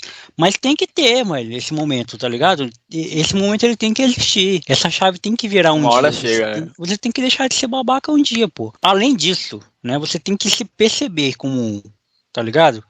Você tem que se perceber, cara, eu sou idiota. Você tem que ter essa auto-observação. Você tem que ter um momento que você vai olhar pra dentro de você. Você tem que ser autocrítico. Cara, esse momento pra mim, se liga, esse momento pra mim chegou quando eu comecei a perder amizades por conta das coisas que eu falava. Por conta de eu defender opiniões que são claramente babacas, e eu comecei a ver que tava afetando, tá ligado? As pessoas. E eu falo, mano, eu tô sendo realmente babaca. Eu acho que você começa a aprender a partir do momento que você perde. É muito real aquele ditado, é muito clichê, mas também é muito real. Tipo, aquele ditado, tipo, você só vai dar valor quando você perder. Isso é muito clichê, sim, mas não deixa de ser um fato, sabe? Sim. Eu acho que isso começou, tipo, realmente, muitas coisas idiotas que eu achava muito massa, e que quando começou a afetar as pessoas, quando eu tentava colocar isso na cabeça das pessoas, as pessoas falavam, mano, você é muito babaca. E eu comecei a falar, mano, eu não sou babaca, por que você não consegue enxergar o mundo da forma que eu vejo, entendeu? E depois que eu entendi, que falei, cara, não dá, ninguém enxerga o mundo da forma que eu vejo, é só eu, tá ligado? Tem muitas coisas que, beleza, como você falou, muitas coisas que são iguais, que a gente pode concordar, mas uma coisa ou outra a gente vai fazer diferente, e tá tudo bem. Sim, enquanto as pessoas não enxergarem o tá tudo bem da questão, elas vão continuar sendo babacas. E eu acho que pra deixar de ser babaca, você tem que se fuder um pouco. Falei, tô leve. Papo reto. Mano, é a mesma coisa, por exemplo, de quando eu julgava as pessoas pela igreja, por estarem na igreja, eu estar imerso em algum sistema que a pessoa não pode fazer certas coisas. E aí eu ficava, caramba, por que a pessoa não sai disso, tá ligado? Por que ela não percebe que isso é uma prisão? E aí, tipo, cara, só voltar um pouquinho pra trás da minha vida, eu era esse cara também, mano. Eu já fui um dia que eu estive imerso nesse sistema.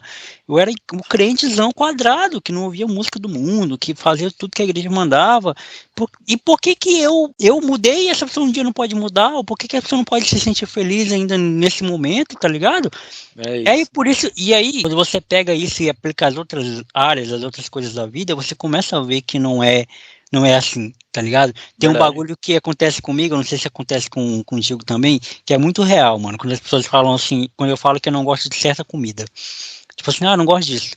Aí eu vou lá e como. Aí a pessoa, mas você não gostava disso? Eu falei, cara, eu sei o que é passar necessidade, tá ligado? Nunca passei fome, mas eu sei o que é ter arroz e farinha pra comer, tá ligado? Então, porra, não existe nada que eu não coma, meu filho.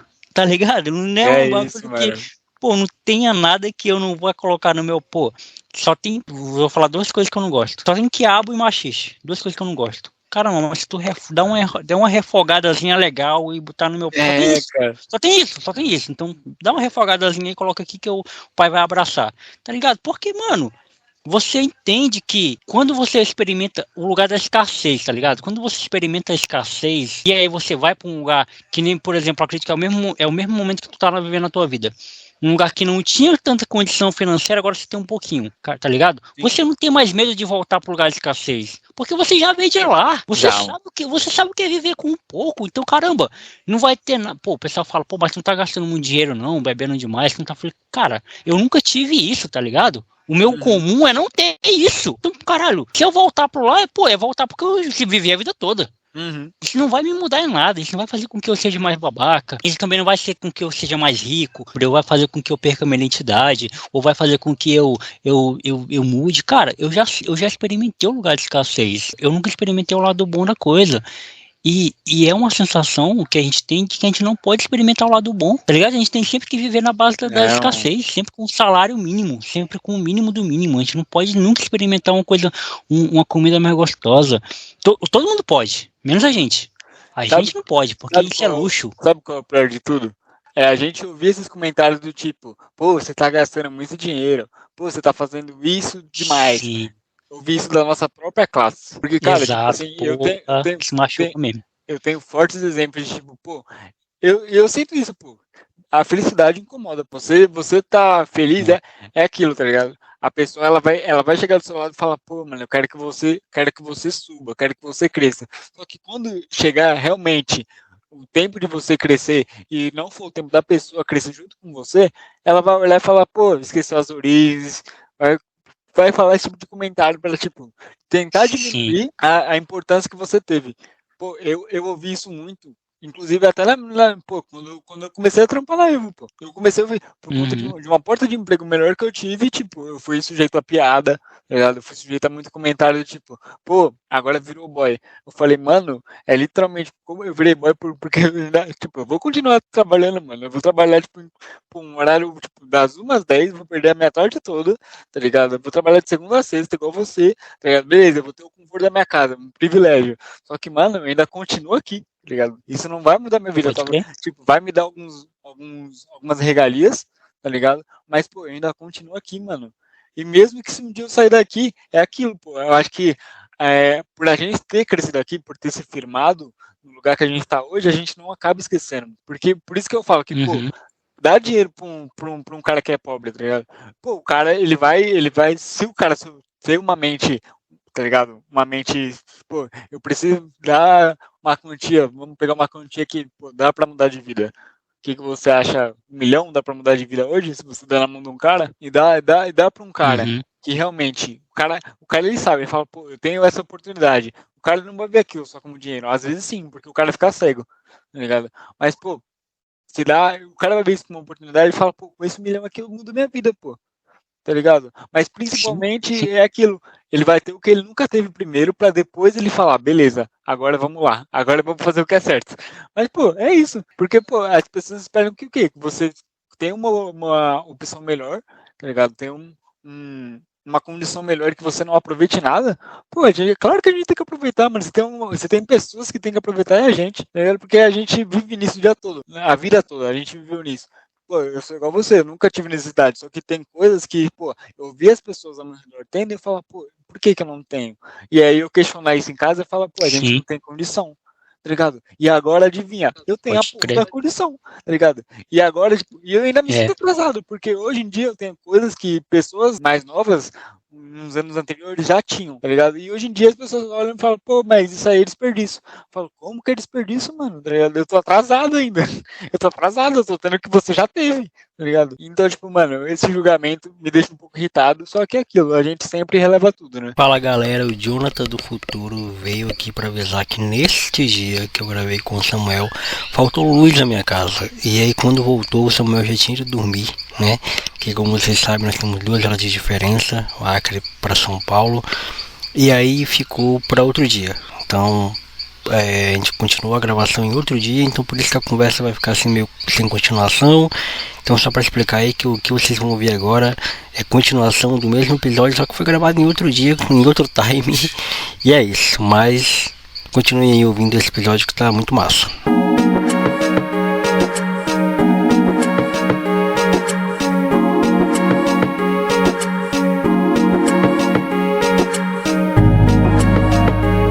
Então, como foi explicado aí, né, o que aconteceu, né, eu não vou lembrar do que a gente estava falando, não voltei para ouvir o que a gente falou anteriormente, a gente pode só continuar seguindo aqui o papo, e eu até já te falei, né, Samuel, que isso é inédito, né, primeira vez que uma plataforma acontece em 2 dias diferentes. Inédito. Eu sou uma pessoa inédita, Você é uma pessoa inédita, exato. O último episódio do ano tinha que ser especial, né? Tinha que ser diferente. Seja ruim ou seja bom, né? Então. O importante é ser diferente. Pô. Tem que ser isso. Mas, Samuel, assim, pelo que eu me lembro, a gente entrou em muitas questões, mas vamos voltar um pouquinho aqui para a sua vida. Você tinha falado do São Paulo Futebol Clube e tal, a gente já tinha falado disso, né? Sim. Mas vamos falar um pouquinho da tua relação com a igreja, mano, que é algo que tem um pouco de relação com a minha vida também, mas você tá num novo momento agora da tua vida, assim, o que te fez, assim, romper? Não sei se romper é a palavra certa para usar, mas o que te fez se afastar, assim, do convívio de igreja? Cara, como eu falei, tipo assim, já comentei, né, que eu sou um cara que, mano, eu detesto a rotina em si, né? Então, tipo, eu acho que o ciclo de eu, tipo, chegar, ver, tipo, eu bati o olho no relógio e aí, tipo, dava o horário de ir pra igreja, que é mais ou menos 6h30, e me dava um sentimento, tipo, putz, aí tem que ir de novo. E quando começou a me gerar esse sentimento, aí que, tipo, eu tomei por liberdade minha mesmo, de eu falar, pô, isso não é certo, tá ligado? Eu tô ficando enjoado de pensar em ir, tá ligado? Em pensar em me arrumar, colocar, né, o traje da congregação, que é um terno, para me arrumar e ir para a igreja, porque eu tô cansado, porque eu quero, tipo, porque realmente eu preferi, tipo, ficar dentro de casa, ligado? Do que realmente sair de casa e ir pra igreja, né? Mas nesse caso, eu não diria que eu me afastei sim do símbolo igreja, né? Mas de Deus, cara, a gente não se afasta jamais, né? Pode crer. Tipo, é uma coisa que eu ainda mantenho minhas orações, né? Ainda mantenho minha fé, claro, mas esse contato realmente, tipo, é um contato que, pô, vira e mexe, né? Você vai ver, né? A gente vai conviver bastante ainda, né? Pô, vira e mexe acontece isso, pô. Passa uns meses, eu volto e começo a frequentar sempre assim, todo dia você vai ver, pô, Samuel, vamos fazer uma coisa? Pô, não dá, tô indo pra igreja, pá. Então, tipo, Pode mano, crer. vira e mexe, e depois, sabe, a pilha meio que desgasta, aí eu começo a parar de novo, aí eu começo a ficar mais caseiro, mais dentro de casa, fazendo outras coisas, começo a não frequentar tanto, é um ciclo, né? É um ciclo vicioso que eu pretendo romper, né? Seja pra, tipo, realmente só ficar indo ou não ficar, porque também é injusto comigo mesmo, né? Porque, tipo, eu sempre que eu entro nesse ciclo, eu penso, pô, agora vai, agora eu vou ficar firme. E depois eu meio que desando, não que seja algo ruim, porque eu nunca me é algo que eu me julguei mesmo, falei, pô, Samuel, você é um merda. Não, eu sempre tratei isso de uma boa, porque eu sou uma pessoa, né? Então, nunca foi algo que foi cobrado pela minha pessoa, né? E nem pelas pessoas em volta de mim, né? Sempre, assim, comentário, tipo, pô, por que você parou, né? E aí, tipo, no começo eu tentava buscar muita justificativa, sabe? Mas hoje em dia eu falo, pô, velho, não sei, velho, só parei, tá ligado? E o pessoal não tem me cobrado mais porque eu sou um adulto, né? Claro. Mas quando eu era muito na minha meninice, acontecia, tipo, do pessoal realmente falar, pô, tu não pode parar, continua.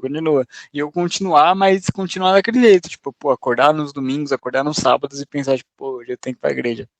Mas não, é uma relação que quando eu vejo que eu tô chegando nesses hábitos de, tipo, pô, de novo tem que ir hoje, então eu já corto pra eu não ficar indo e lá dentro eu tenho um sentimento de, tipo, pô, podia estar em casa, tá ligado? Eu detesto ter esse sentimento quando eu tô dentro da igreja. Então, pra evitar, eu prefiro nem ir. Porque isso aí já é um outro problema, né? A gente pensa também, costuma pensar também, e eu acho que isso é até proposital da igreja, de associar muito a igreja com a relação com Deus, né? A relação que você tem com a igreja, da relação que você tem com Deus.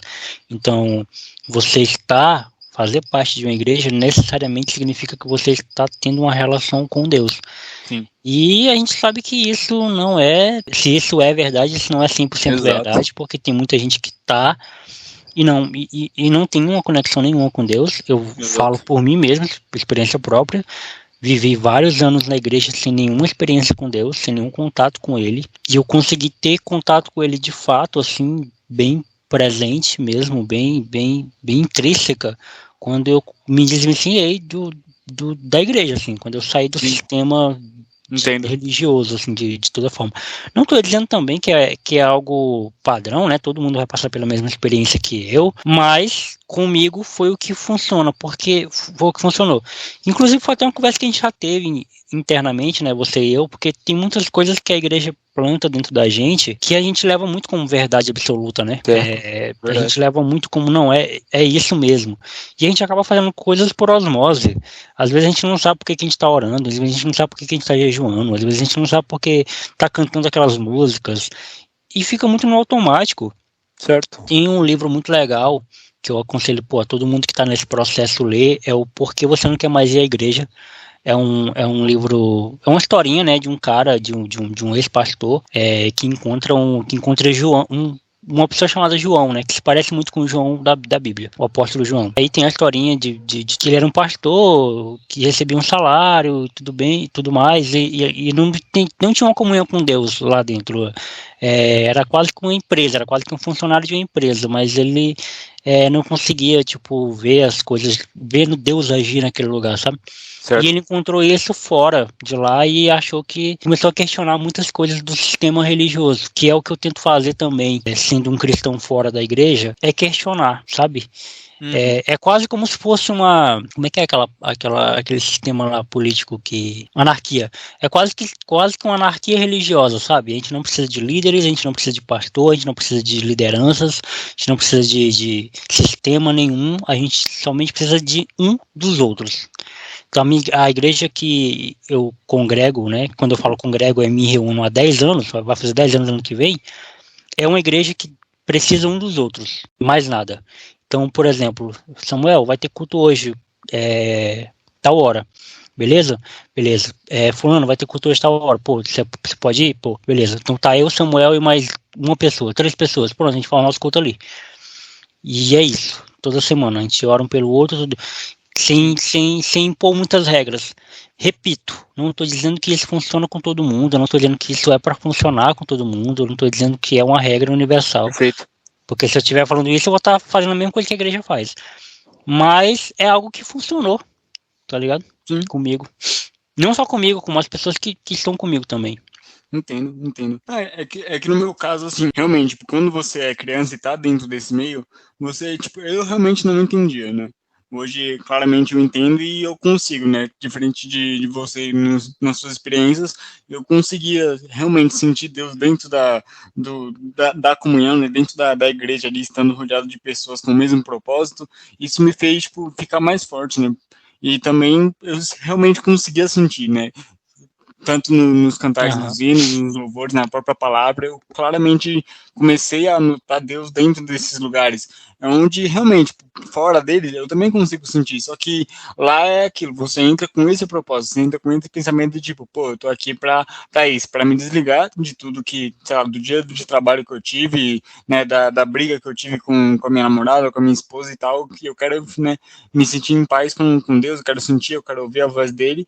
E quando você vai com esse propósito, eu acho que é meio que é um passo para você começar, vamos dizer assim, a sentir realmente o que a religião tem a oferecer, né? Porque realmente a gente sabe que nada é perfeito, Sim. porque a religião realmente tem alguns pontos que eu também não concordo, né? Mas não vale a pena trazê-los aqui.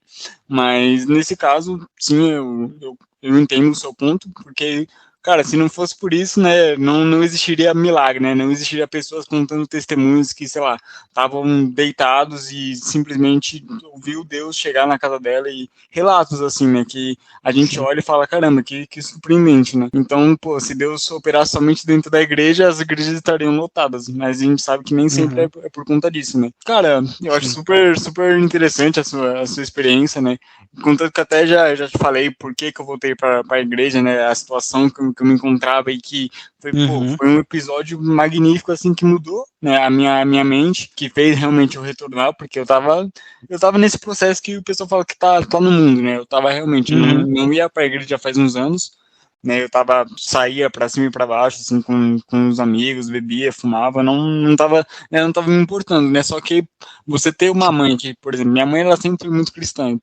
e eu nunca vi a minha mãe, por exemplo, questionar, sabe, minha mãe, ela não é uma pessoa que questiona, mas ela tinha muita fé, e aí é complicado você, para um filho, você, tipo, tá numa situação onde a sua mãe desaprova, você chegar e ver ela chorando por conta disso. Então eu ficava muito mal. E aí, aos poucos, eu tentava voltar por conta desse impulso, de tipo, pô, não quero ver minha mãe mal, vou tentar voltar.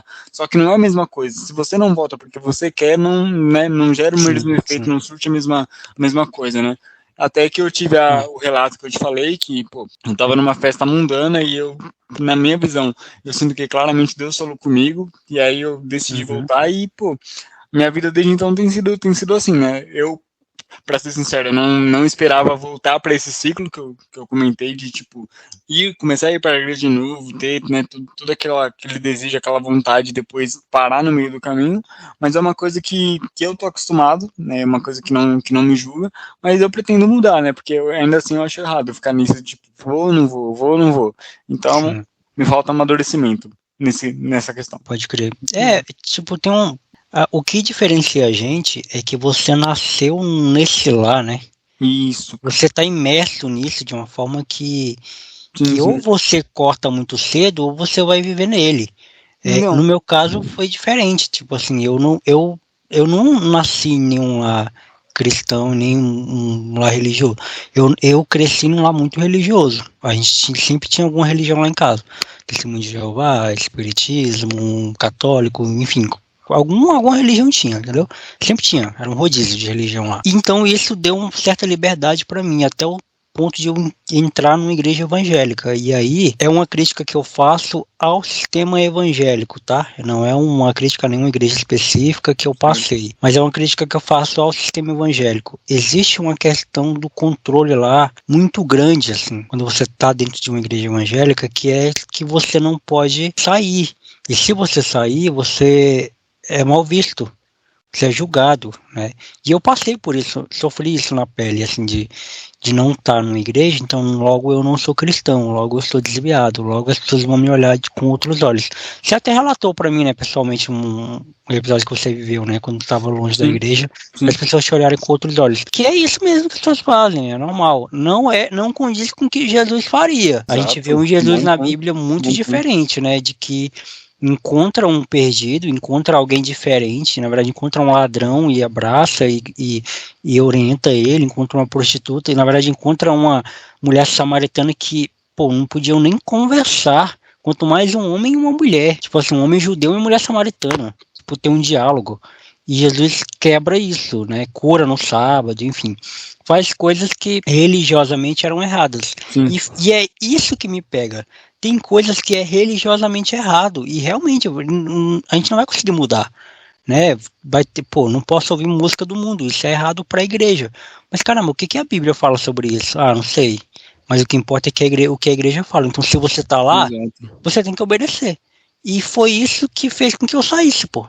Que eu não me adaptasse mais, que eu não tivesse mais, porque, cara, se eu acredito num Jesus disruptivo, se eu acredito num Jesus que quebrou paradigmas, se eu acredito num Jesus que não prende ninguém em caixa, mas ele te apresenta, sim, verdades, e aí você vê o que faz com ela, eu não posso ficar num lugar que me dita regras de convivência, se eu devo ou não devo fazer tais coisas, que é o que funciona lá. E eu repito mais uma vez, se você tá lá, você realmente tem que seguir aquilo ali. Exato. Você não pode ser o rebelde, né? Você não pode ser o anarquista, porque você tá lá. Você presta contas para aquilo ali. Mas a partir do momento que você não sei se isso faz sentido para mim, você sai, você tem é porque a impressão que dá é que se você sair da igreja, você automaticamente tem que largar Deus. E não é assim, pô. Tem vários relatos de gente que saiu de uma igreja e continuou firme com Deus em outra igreja, ou então fora da igreja, entendeu? Ou virou um desigrejado, por exemplo, que vai ler teologia. Eu comecei a fazer teologia quando saí da igreja, pô. Ainda não me formei ainda, me perdoa aí pro professor. A galera da minha faculdade, eu não me formei ainda, mas vou me formar. Cara, eu acho super válido isso, porque como você relatou, né? Eu passei por isso e uma coisa que eu não esperava, né? Porque assim, a minha questão foi que, tipo, eu cresci com isso e eu levei isso desde a infância. Então, para mim, era muito diferente, por exemplo, eu tenho a minha avó, ela tem um terreno, e nesse terreno mora pelo menos uns 5 primos meus da mesma idade. Então, você pensa que a gente era tudo moleque, né, quando eu frequentava lá. E aí, tipo, pô, eu entrar na casa do pessoal e eu vi essas coisas diferentes. Eu vi o pessoal, tipo, pô, jogando, eu vi o pessoal, tipo, escutando música e tudo mais. E eu ficava, tipo, me perguntando, falava, pô, né? E quando o pessoal, por acaso, ia pra igreja, não era a igreja que eu frequentava. Então eu ficava, tipo, ué, entendeu? Porque eu não sabia o que era. E quando eu meio que descobri isso, todo o desejo que eu tinha, tipo, de conhecer outras igrejas, eu nunca tive, porque eu já estava realmente, como você falou, imerso na minha religião, onde na minha ignorância eu achava, pô, somente a minha, tipo, o que eu faço já tá certo, tá ligado? As outras não são válidas. E é uma coisa que, pô, eu tenho que me cobrar, e eu me cobro um pouco até hoje, porque, tipo, eu não tenho certeza se a minha religião é a certa, e eu acho que ninguém tem certeza sobre isso. Só que as pessoas, elas colocam na cabeça dela, pô, aquilo que mais agrada a elas vão abraçar aquilo. Então, né, no meu caso, eu tive essa infelicidade quando eu me desvencilhei da igreja, onde, tipo, eu passava, andava nas ruas, eu encontrava o pessoal da igreja e o pessoal, tipo, me olhava meio, tipo, né, vou orar por você e tal, e eu ficava tipo, pô, eu não preciso de oração. E eu ficava meio assim, porque as pessoas, como você relatou, as pessoas olham, vê uma pessoa que costumava ir para a igreja parar, elas pensam que essa pessoa rompeu com Deus, que essa pessoa tá no pecado, mas pelo contrário, pô, nessa época foi uma época que, tipo, que eu realmente fazia, tipo, coisas que eu queria fazer, mas, pô, por exemplo, no sentido escolar, no sentido profissional, pô, eu tava muito bem em relação a notas, em relação a tudo, eu tava bem com a vida, né, eu só tava meio que realmente me desentendido no caminho espiritual, mas isso é um problema meu, certo? Mas as pessoas, elas olham a partir do momento que você frequentava tal lugar e você para, inclusive religião, né, onde mais se vê isso, as pessoas olham e julgam. E, tipo, quando isso aconteceu, me deu não raiva, né, porque eu nunca senti raiva da religião assim, mas eu sentia muita tristeza, porque eu sofri isso na pele, então eu posso afirmar que realmente isso acontece muito, né, é mais fácil do que você imagina, tipo, é uma coisa que se você parar para pensar, fala, pô, realmente Jesus não faria isso, mas os tempos hoje estão dessa forma, onde você se desvencilha da religião, as pessoas não vão te julgar e falar, pô, tá desviado, não quer mais saber das coisas de Deus, mas pelo contrário, pô, porque eu nunca parei de orar, sabe? Independente de eu estar frequentando ou não. Então eu sempre olhei para mim e falei, pô, minha fé tá ok, né? Eu ainda tô aqui, ainda sinto, ainda falo, ainda converso, mas, né? Uma coisa que aconteceu foi porque numa época eu já te falei sobre isso também. Eu usava brinco, né? Uma coisa que é bem visual, não tinha como eu esconder, né? Então, e eu fiquei com preguiça. Uma vez me deu vontade de ir pra igreja, só que eu fiquei com preguiça de tirar os brincos. Eu falei, pô, eu vou assim mesmo. Eu fui, e aí, cara, foi realmente pisar na igreja e sentir vergonha, porque não por conta, tipo, pô, né, o que eu fiz, não, é por conta dos olhares que as pessoas olhavam para mim, e a única coisa que eu falo, pô, vocês me conhecem há anos, pô, eu tô aqui desde os meus 7 anos de idade, não é porque eu tô usando brinco que eu mudei, e aí eu senti esse olhar assim, e aí isso me deixou muito mal. Né? Depois desse episódio, eu fiquei muito tempo sem ir, tipo, minha mãe ainda tentava me fazer as convidas assim, eu falava, mãe, eu não vou pisar naquele lugar nunca mais, né? Mas é tudo, acho que tudo foi por conta de um propósito, porque eu acho que quando você conhece os dois lados, né, tanto o mundo e tanto o lado, tipo, mais próximo de Deus, você entende, você se forma, né? Você se molda, porque eu agora tenho esse molde já e eu não tenho mais essa curiosidade, porque o que mais eu vejo acontecendo são as pessoas que eram da religião ter curiosidade sobre o mundo e acabarem se perdendo. Isso aconteceu comigo, eu quase realmente me perdi, porque eu tava entrando por caminhos onde eu falei, pô, eu não vou mais, tá ligado? Eu gosto disso aqui, eu gosto de beber, eu gosto de fazer as coisas, não que seja errado, mas é aquilo, tipo, aquilo que eu relatei, de chegar em casa e ver minha mãe muito mal, começou a me fazer mal também. E eu comecei a questionar de tudo que eu aprendi na infância, de tipo, pô, será que é realmente certo o que eu tô fazendo, né? E quando bati esses questionamentos é onde eu tinha muita crise, porque eu ficava tipo, pô, né, eu gosto disso, mas eu não posso fazer por conta que minha mãe, motivo X, motivo Y. Então, me fez muito mal essa época, porém, quando eu saí disso, eu consegui respirar. Então, eu vejo pessoas, converso com bastante gente, pessoas que têm curiosidade, eu falo, pô, né, não precisa ter medo do mundo, né? Você vai conhecer e no tempo certo, se for da vontade de Deus, você volta. É o mesmo que aconteceu comigo, e o que eu tenho para falar é isso. Que eu realmente, meu pensamento na época que eu tava fora era, pô, nunca mais eu vou voltar. Era esse pensamento, né? Mas, se for, é aquilo, né? Se for da vontade de Deus, você volta sim, cara, e volta mais forte, né? Volta com uma mente blindada, porque, né, você passa por coisas que você entende depois por que você passou por tudo isso. Eu, inclusive, sou uma dessas, que hoje eu entendo claramente tudo que eu passei, e eu espero que as coisas realmente mudem, que eu saia desse ciclo vicioso e que eu melhore, né? Mas eu concordo com tudo que você falou. Realmente faz muito sentido. Sim, sim. Mano, e tem muito a questão do... É como eu falei, é um sistema que precisa ter regras para poder funcionar. Sim. Principalmente para pessoas que... E algumas pessoas se submetem também àquilo. Não é uma coisa, não é uma opressão de ninguém tá sabendo. As pessoas se submetem mesmo àquilo. Exato. Acreditando que aquilo ali é de fato a ordem de Deus. Assim. É isso que me incomoda um pouco, que eu acho que deveria ter mais cuidado, porque eu lembro quando a gente tinha os nossos cultos presenciais, né, que hoje os nossos cultos eles são online, mas quando a gente tinha os nossos cultos presenciais, quando tinha convidado, geralmente o convidado ficava curioso para saber como é que entrava, tipo assim, como é que fazia parte daquilo ali. E a gente sempre falava, pô, para fazer parte é só tá vindo, mano. Não tem nenhuma regra, não tem nenhum ritual que você precisa fazer para você ser pertencente disso aqui. Porque isso aqui não é nosso, sabe? É um pouco da consciência de que a igreja não pertence a nós. Sim. Entendeu? A gente tá nela, nós somos ela, porque nós juntos somos ela. Mas nós não somos donos dela, nós não somos detentores dela. A igreja é de Cristo, pô. Então, tipo assim, eu não preciso ficar criando monopólio pra isso, né? Sim. Uma coisa tipo, e eu sempre falo pra galera, falo até hoje, inclusive. Gente, se existe algo aqui na minha pregação que eu tenho falado aqui pra vocês, que vocês discordam, que vocês acham, pô, Jonathan, isso aqui que você falou, não sei não, hein? Se você não se sentir confortável para falar depois do culto, pô, anota, me chama no particular depois e vamos conversar sobre isso, porque eu não quero que vocês saiam daqui com a impressão de que tudo que eu falo é a verdade absoluta e todas as minhas interpretações são as corretas. Porque Sim. Eu não sou, porque não é, de fato não é. Correto. Vai ter coisas que são só a minha percepção. Na teologia a gente aprende sobre isso quando a gente faz teologia.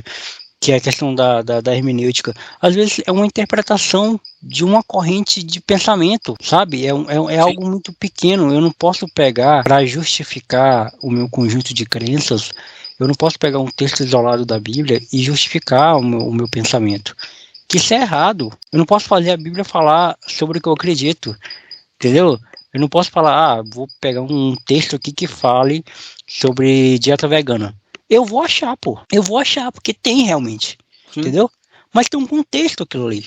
Aquilo ali tem um contexto para um público específico de uma época específica. Eu não posso, no sábado eu tenho que descansar. Isso é muito específico de uma época específica para um povo específico. Exato. Isso não é relativizar a Bíblia. Isso não é pegar a Bíblia e falar, então algumas coisas servem e outras não, que é o argumento da galera. Não é isso. É entender que este livro tem uma história contada, pô. Você não pega um gibi da Mônica e começa a ler do meio pro final.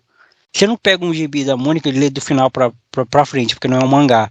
Você não pega um gibi ou um livro qualquer e começa a ler em qualquer página e tira de contexto. Não. Você lê na ordem que é pra ler, com o contexto que é pra ler, que é pra ter, pô. Você não vai pegar e falar, nossa, a Mônica é muito agressiva porque bate no Cebolinha com o coelho dela. Você entende que aquilo ali tem um contexto, uma narrativa cômica. Então faz sentido ela fazer aquilo naquele contexto, pô. A Bíblia também é assim. Tem contextos e tem histórias e tem situações para aquilo, pô. Entendeu? Exato, sim. Só que isso, Samuel, quando você explica isso para pessoas que não têm conhecimento, isso não é atrativo, tá ligado? Isso não é legal. Eu chegar para falar para dona Raimunda, ou para dona Maria, ou pro seu Raimundo, que eles não é obrigado a eles estarem ali. Eles têm que estar ali por conta própria, por vontade própria, porque querem estar ali. E se eles não quiserem estar ali, tá tudo bem também. Exato. Entendeu? Sim. É isso. É isso que precisa ser explicado. Só que se eu explicar isso, eu vou perder dízimo, eu vou perder oferta, eu vou perder... a minha igreja vai esvaziar, eu vou perder participação, eu vou... Entendeu? Exato. É por isso que Jesus nunca criou uma igreja, pô. Não, cara, infelizmente até a igreja virou um negócio, né? A gente tem essa noção e, pô, não é de agora, né? Porque, pô, eu ouço isso há muito tempo. Eu ouço esse comentário de tipo, pô, a igreja virou um negócio, pô, sei lá, desde quando eu era moleque. Eu não tirando a minha da reta, porque, pô, em alguns casos a gente ouve relatos que, pô, isso realmente acontece. Mas é um absurdo, pô. Mas é um absurdo, porque, né, tem pessoas e pessoas. Aí, por exemplo, você chega num sistema onde ele vai pegar parte do seu salário, mas, pô, se você... Imagina você ganhar essa parte. Então, tipo, sim, pô, são coisas realmente que o sistema tem esse problema, só que se for levantado essa questão onde... realmente o que é certo, o que Jesus faria, pô, vai acabar o negócio, né? Esse negócio da igreja vai acabar e não é vantajoso, né, pro sistema. Então eu acho que, pô, infelizmente tá muito longe ainda de ser, né, o que a gente chama de mundo ideal, onde as pessoas realmente vão ler e vão entender tudo isso que você citou, em vez de pegar partes e partes e ver, tipo, isso aqui, ó, a gente se aplica por conta disso aqui que foi dito. Mas as pessoas, elas fazem isso, né, para argumentar várias coisas que muitas vezes elas fazem errado, só que elas, pra justificar, elas falam, não, mas é bíblico. Não, mas isso aqui tá escrito. Isso aqui, ó. Texto. Então, aí tira uma frase, né, que é icônico isso acontecer, né?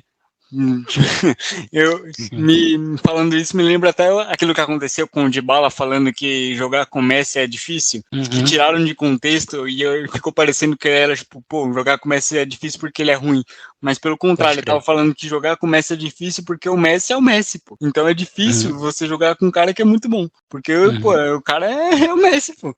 Então as pessoas tiram isso de contexto e acabam gerando uma coisa que, pô, aí você é uma pessoa ali que você vê de fora e você fala, pô, tá certo isso? Aí uma pessoa vai chegar, pô, tá certo aqui, ó, lê essa linha. Você vai ler a linha e você vai ter a interpretação que a pessoa quer que você tenha. É isso, e também, tipo assim, tem um versículo que todo cara machista gosta de usar, que é o da mulher submissa. E nesse mesmo capítulo, fala que o homem tem que amar a sua esposa como Cristo amou a igreja. O que Cristo fez pela igreja? Morreu por ela, né? Então você tem que morrer pela sua esposa, pô. Só que essa parte aí, ela não é legal pra mim, tá ligado? Então eu vou ignorar ela, eu vou ficar só com a parte de que a mulher tem que se submeter a mim, né? Exato. E eu vou ficar só com essa parte que é legal eu usar. Mas a parte que eu tenho que amar ela como, pô, Cristo amou a igreja, olha o nível de amor que que a Bíblia orienta o cara a amar uma mulher, pô. E não é só você chegar todo dia e falar que ama, né? É realmente ações. Não. É ações. É dar a sua própria vida por ela, se for preciso. Exato. É por isso que o homem vai pra guerra, pô. Eu sempre falo pra galera, mano, na igreja que eu participo, que o evangelho, ele é muito simples de ser passado. Ele é difícil de ser vivido, mas ele é muito simples, ele não tem mágica, ele não tem, nossa, que tu precisa ser doutor, PhD em teologia para entender o evangelho. Não, o evangelho ele é para qualquer pessoa, de qualquer classe, de qualquer nível de conhecimento. Ele é simplista, sabe? Sim. Ele foi entregue para pessoas simplistas, para pessoas de pobres, inclusive Jesus era pobre. Então ele foi entregue para pessoas de conhecimento fundamental, pô. Analfabeto. Um analfabeto pode entender o evangelho. O problema não é entendê-lo, o problema é vivê-lo. Praticar, né? É praticar, mano. E isso que é difícil. Por quê? Porque a gente acaba tendo vícios, adotando vícios do que a gente imagina do que ele seja. Vou dar um exemplo bem chulo, mas que a galera que tá ouvindo vai entender o que eu tô querendo dizer. Eu tenho uma ideia de como é que é a França. Eu tenho uma ideia na minha cabeça de como é que é a França. Mas eu não sei se ela de fato é como eu penso. Mas eu tenho uma ideia. Muita gente tem ideia sobre como o evangelho é. Sim. Mas ele nunca parou para pensar sobre o evangelho que ele vive, que ele pratica. Ele só tem uma ideia e ele aceita aquela ideia e vive naquela ideia. Mas a ideia dele não é o evangelho, é uma ideia sobre, mas não é o evangelho. Então. Porque o evangelho, ele é simplista. O C.S. Lewis escreveu isso no Cristianismo Puro e Simples. É muito simples, mano. Você precisa de poucas coisas. Mas o simples é mais difícil, porque o simples, ele é aquilo ali. Ele não precisa de cereja no bolo, ele não precisa de ornamentos, ele não precisa de entretenimento, não, ele só é aquilo. É aquele você ponto. Precisa viver isso, você precisa viver aquilo ali, aquele bagulho ali. Qualquer coisa que você coloque é um capricho. Então é por isso que eu falo, é fácil, gente. Você acha que isso é o que a religião acaba fazendo? É isso que a religião acaba fazendo, porque se a religião explicar o evangelho, ela não vai ter controle, porque o evangelho prega liberdade. Sacou? Sim. Eu preciso controlar tu, Samuel, e a tua mãe e a tua família, pô. Quando eu falo controlar, não é no sentido mal da palavra, não, tá? Sim. É no sentido de que eu preciso ter o controlar bom. Isso acontece. De te ter aqui pra tu não ir embora do meu CNPJ e da minha religião. Eu tenho que ter fiéis, eu tenho que ter adeptos, a minha ideia. Então eu vou criar regras pra você fazer parte disso aqui. É isso. Perfeito. A religião precisa desse controle.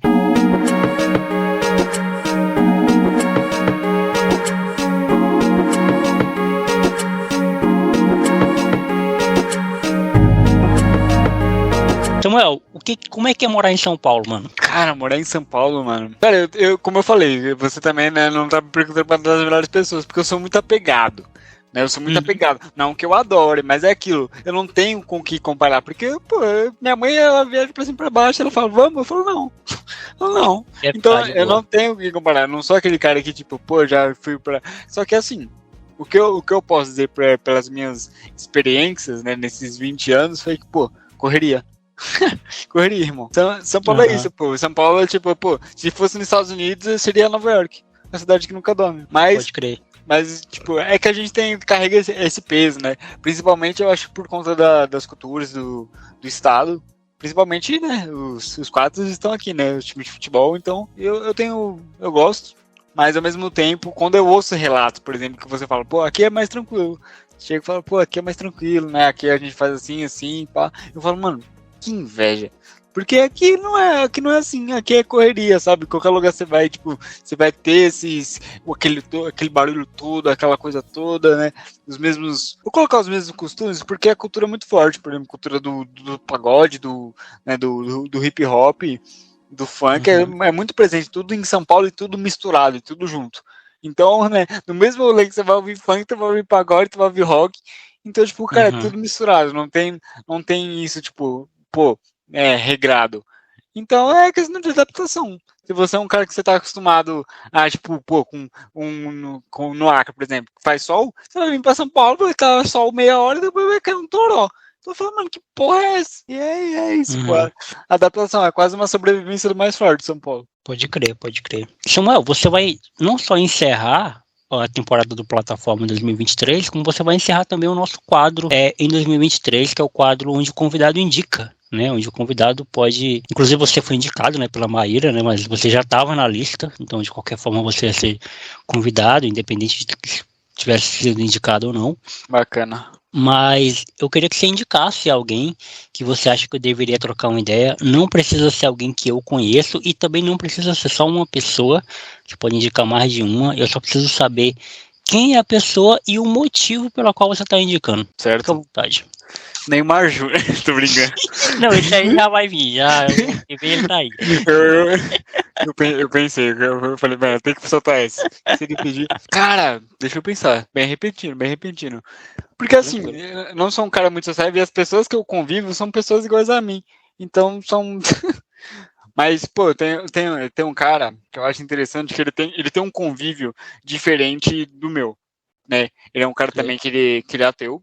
Já me veio na cabeça, eu vou ir falando e vou ver se ele se encaixa, se ele tem esse tempo também. Ele é um cara que pô, ele é ateu desde os 14 anos, pô. Eu conheci ele, tipo, há muito tempo já, e ele sempre teve essa ideia diferente. Ele é um cara, ele é ateu. É amigo do meu primo, só que ele hoje em dia já faz parte do meu ciclo de amigos. Talvez seria interessante, e porque ele tem um convívio que é basicamente, pô, de basquete também, né? Ele tem muita experiência e, cara, ele é apaixonado por esporte, por carro. É um cara que sempre quando a gente troca ideia, né, ele é um cara que, se não me engano, ele tem 23, 24 anos, mas ele também tem uma puta ideia genial sobre tudo, né, ele já me deu muito conselho de vida, inclusive alguns eu sigo até hoje.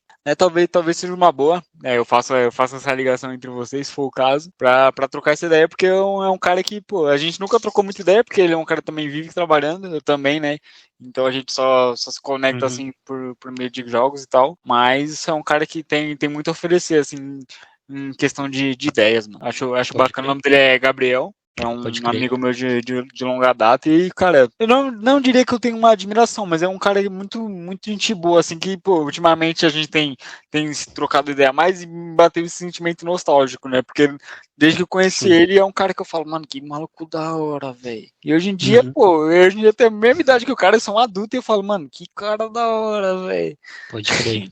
Então, é um cara que se for possível aí, futuramente, né, fazer esse contato entre vocês, vai ser interessante, cara. Não, da hora. Anotado aqui. E, Samuel, esse é o seu lugar de fala, né, cara? Muito obrigado, queria te agradecer aí por esse tempo, né? Nesses 2 dias, inclusive. Nesses 2 dias, né? O cara me alugou. Na primeira vez que a gente gravou e agora também. Que isso poderia facilmente ser escondido, mas como o pessoal que me acompanha aqui sabe que eu sou um cara muito verdadeiro, então eu não deixo nada passar. Mas muito obrigado aí pela sua predisposição. Obrigado por estar encerrando esse ciclo de 2023 aqui no Plataforma. Você vai estar lá na retrospectiva, que vai ao ar em breve, lá no meu Instagram. Inclusive, já me sigam aí no Instagram, galera, @JonathanFernandesOriginal. E lá no Teólogo de Quinta também, que vai sair lá a retrospectiva, que eu sempre, no final do ano, eu posto todos os episódios do ano e marco as pessoas para quem não ouviu ainda ouvir. E te agradecer também pela pessoa que você é, pela amizade que a gente está construindo junto, né? Embora estejamos distantes, mas eu falei que era o seu lugar de fala e eu que tô falando, mas fique à vontade para falar o que você quiser, mandar um abraço para quem você quiser. Primeiramente que dia 1 a gente vai se trombar aí, né, no rolê do Trump, então vai ser interessante trocar essa ideia também, né, tomar uma cervejinha junto.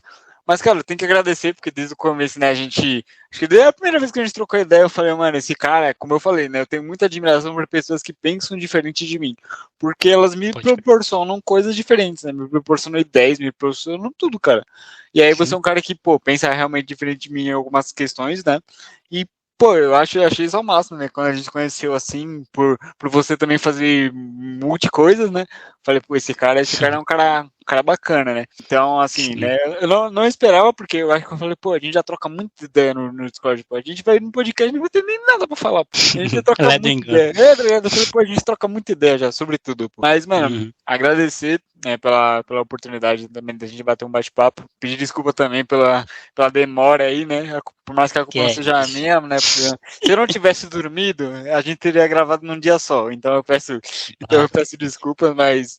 Mas que foi pra ser, né, pô? Tudo bem.